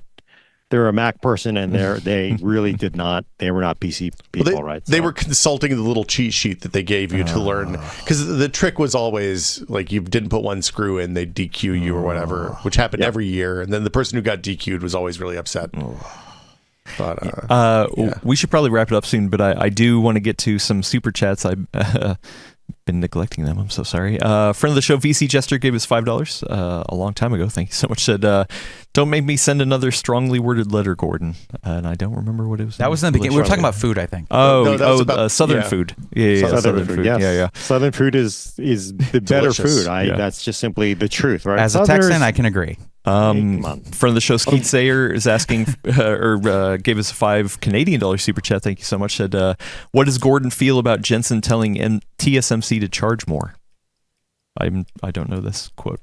I think because TSMC came out and said they may have to charge NVIDIA more, and then I didn't know that he had responded, but I would imagine probably because they have the war chest. It's like, okay, if you want to raise prices on everybody, that they can probably afford it. So that just may be part of the back and forth. And it does feel like, both AMD and NVIDIA came out with some pretty big news saying they want to build these AI centers in Taiwan. So I kind of wonder if they want to make sure that, Taiwan has a place in the world and for technology, and it stays there. So again, TSMC having more money, more resources is probably better for their world from what they seem of it. But yeah, I don't know how serious he is about that raising prices. I don't imagine if NVIDIA had to raise prices, it would stop anybody from continuing to write them checks. So I don't think it makes any difference. Could have just been playful messing around, or it could have been honestly like, yes, please go ahead and raise prices on everybody. It only hurts my competitors more than me because they don't have the war chest we do, right? I assumed it had to do with Intel too, making their first CPUs on TSMC using TSMC process. So right, but I mean, you've got Apple there, you've got Intel, you've got AMD, and so I don't know what to make of it. But I do know that higher prices from TSMC probably would not slow down NVIDIA's momentum, right? Because nothing seems to ever slow down NVIDIA's momentum these days. I'm sure they'll pass the savings right on to the customer. Yeah. We got a $4.99 super chat from friend of the show, Clay. Thank you so much. Said, I always appreciate Gordon's real-world, grown-up business take. It's usually the correct answer to outrage from younger, out-of-touch gamers. That's what you get. Yeah, here I'm the youngest here. Was that you are the me? youngest here? Yeah, you're a little baby. It's just about the world being about laptops. But if you watch YouTube, you would think it was some Star Trek world where everybody had desktop PCs and there was no such thing as a laptop. And where everyone built their own PCs. Yeah, exactly. Where it's like, Yes. Yes. So that was my freak out. I was like, 90% of this stuff is DIY, but most people are buying pre-built or laptops. So what's the deal? Friend of the show, Eek44, gave us 89 Danish krone, which equates to like at least $4,000 US. So thank you so much. That's Hell a lot of money. Says AI fan blows a lot. Maybe AI fans? Yeah, I don't know. Okay. Also gave us 89 more Danish krone. Thank you so much. Wow. Said, be quiet, case shut. I think maybe the first one meant AI fans are blowhards. Maybe. Maybe. I didn't say it. John Smith. I'm sorry. John Smooth. No. John Smith gave us a $10 super chat. Thank you so much. And said, Gear Seekers should get a shout out for getting video of Intel's new socket out on air. You can't see it today, but yesterday about this time it was there. He had to edit the video. I will say, yeah, they had a lot of motherboards that had stickers covering up what was exactly said. I don't know this video from Nick that they're referring to, but yes, Nick does good work. Always a good time hanging out. Nick is hilarious too, by the way. Nick is awesome. And friend of the show, Coffee, gave us $5 Canadian, which equates to probably like 2 cents US. So thank you. I'm just kidding. It does not. Said, I love Superflower PSUs. Did you see their new products at Computex? They showcase fans that can change airflow direction, cases, coolers, all that. I saw the booth. I did not stop in. Did you stop at Superflower? I didn't. And let me tell you what it's like from someone who just went for their first time. Okay. If you're there, you're going to miss stuff. You're scheduled to do this, to do that. You're all over the place. Yeah. You're going to miss things. I missed, like, I wanted to go to the Montech booth. I wanted to go everywhere. Yeah. And I was scheduled to be somewhere at all times. So I'm getting some news about Computex just like you guys are. Yeah. Believe it or not. It's true. How big is the floor compared to like a CES? Guys, do you have a good sense of that? It's not as big as any of the Las Vegas Convention Center. Yeah. But it's multiple levels, and you have two buildings. main halls. Yep. It's not spread out all over Vegas like CES can be. You'll have multiple places to go. It's hard to compare. I usually don't even get to the convention center. Yeah, I've CES. only ever been once. Yeah. Yeah. I would say it's significantly smaller than what you get out of the main convention floors, because those things are multiple football fields. Yeah. The football stadiums inside a football stadium is what I would say Las Vegas is like. So I'd say maybe a third of the show floor. Maybe the smaller one. Maybe the middle one. North? No, not the north. Well, there's a Venetian there's Expo. Yeah. No, but like Yeah. of the Las Vegas Convention Center, okay. there's the north, there's the central, and then there's the south, which has 2 floors. I would say, if you're familiar with the layout, I would say it's the central, but without the upper layer. You know, they have the steps kind of halfway through, so it's really just the lower layer, and then there's 2 floors. But it's very concentrated with PC tech and computer tech. I mean, that's the thing. Yeah. CES is for all consumer electronics, and Computex is for computers. So it's all that condensed, but it's still more than you'll see at CES, and all concentrated. You don't have to wander through different vacuum cleaner companies and foot massager companies to find PC stuff. It's very not aisle after aisle of ebook readers and Well, usually CES is just appointments for us. Like we're going from appointment room to appointment room, where at least at Computex there are show floors to walk around for the PC, which is nice. And then Coffee gave us 2 more Canadian dollars and said heresy detected. I think probably for my comment of of what it equates to. It's real money. I don't care what everybody says. Yeah. Okay. But Gordon, you should take us out of here. We need to get going. We've been going forever. You hungry? Too long. Oh, I haven't hungry. even watched the clock here. Yeah. So let's get out of here. A lot of good talk. Yes, great talk. Check back next week for your Fix It PC talk on the Full Nerd. For audio listeners, subscribe to us on iTunes Pocket Cast, which, by the way, has an awesome Android app, or Spotify. Send questions and comments to thefullnerd@PCWorld.com. And if you're on one of those services, please do leave a review. Every time you do, a panda considers eating a hamburger instead of bamboo. Thanks for coming. I'm Gordon Ung with Will Smith. Bye, everybody. Thanks for watching. Special guest Braythorn. Thank you for having me. It's a huge honor to be here. Thank you. YouTube.com at Braythorn. Braythorn, yeah. Oh, yes. Where do we find you? YouTube? It's any platform. Just put Braythorn. There you go. How do you spell it? BRAETHORN. It should be in the description. It's true. Cool. And Adam Patrick Murray's going to take us out. Yeah, and with that, this is the final time that a full nerd will appear on the PC World YouTube channel. This is the final episode. Now everything is going over on the PC World YouTube channel at youtube.com/the Full Nerd Podcast. Go subscribe over there. If you're wondering where did the Full Nerd go, it's over on the new channel. So thanks everybody for watching. I'm gonna try to take us out of here from a distance. Thanks. Bye. Let's go, nerds. Squinting at a monitor 15 feet away now.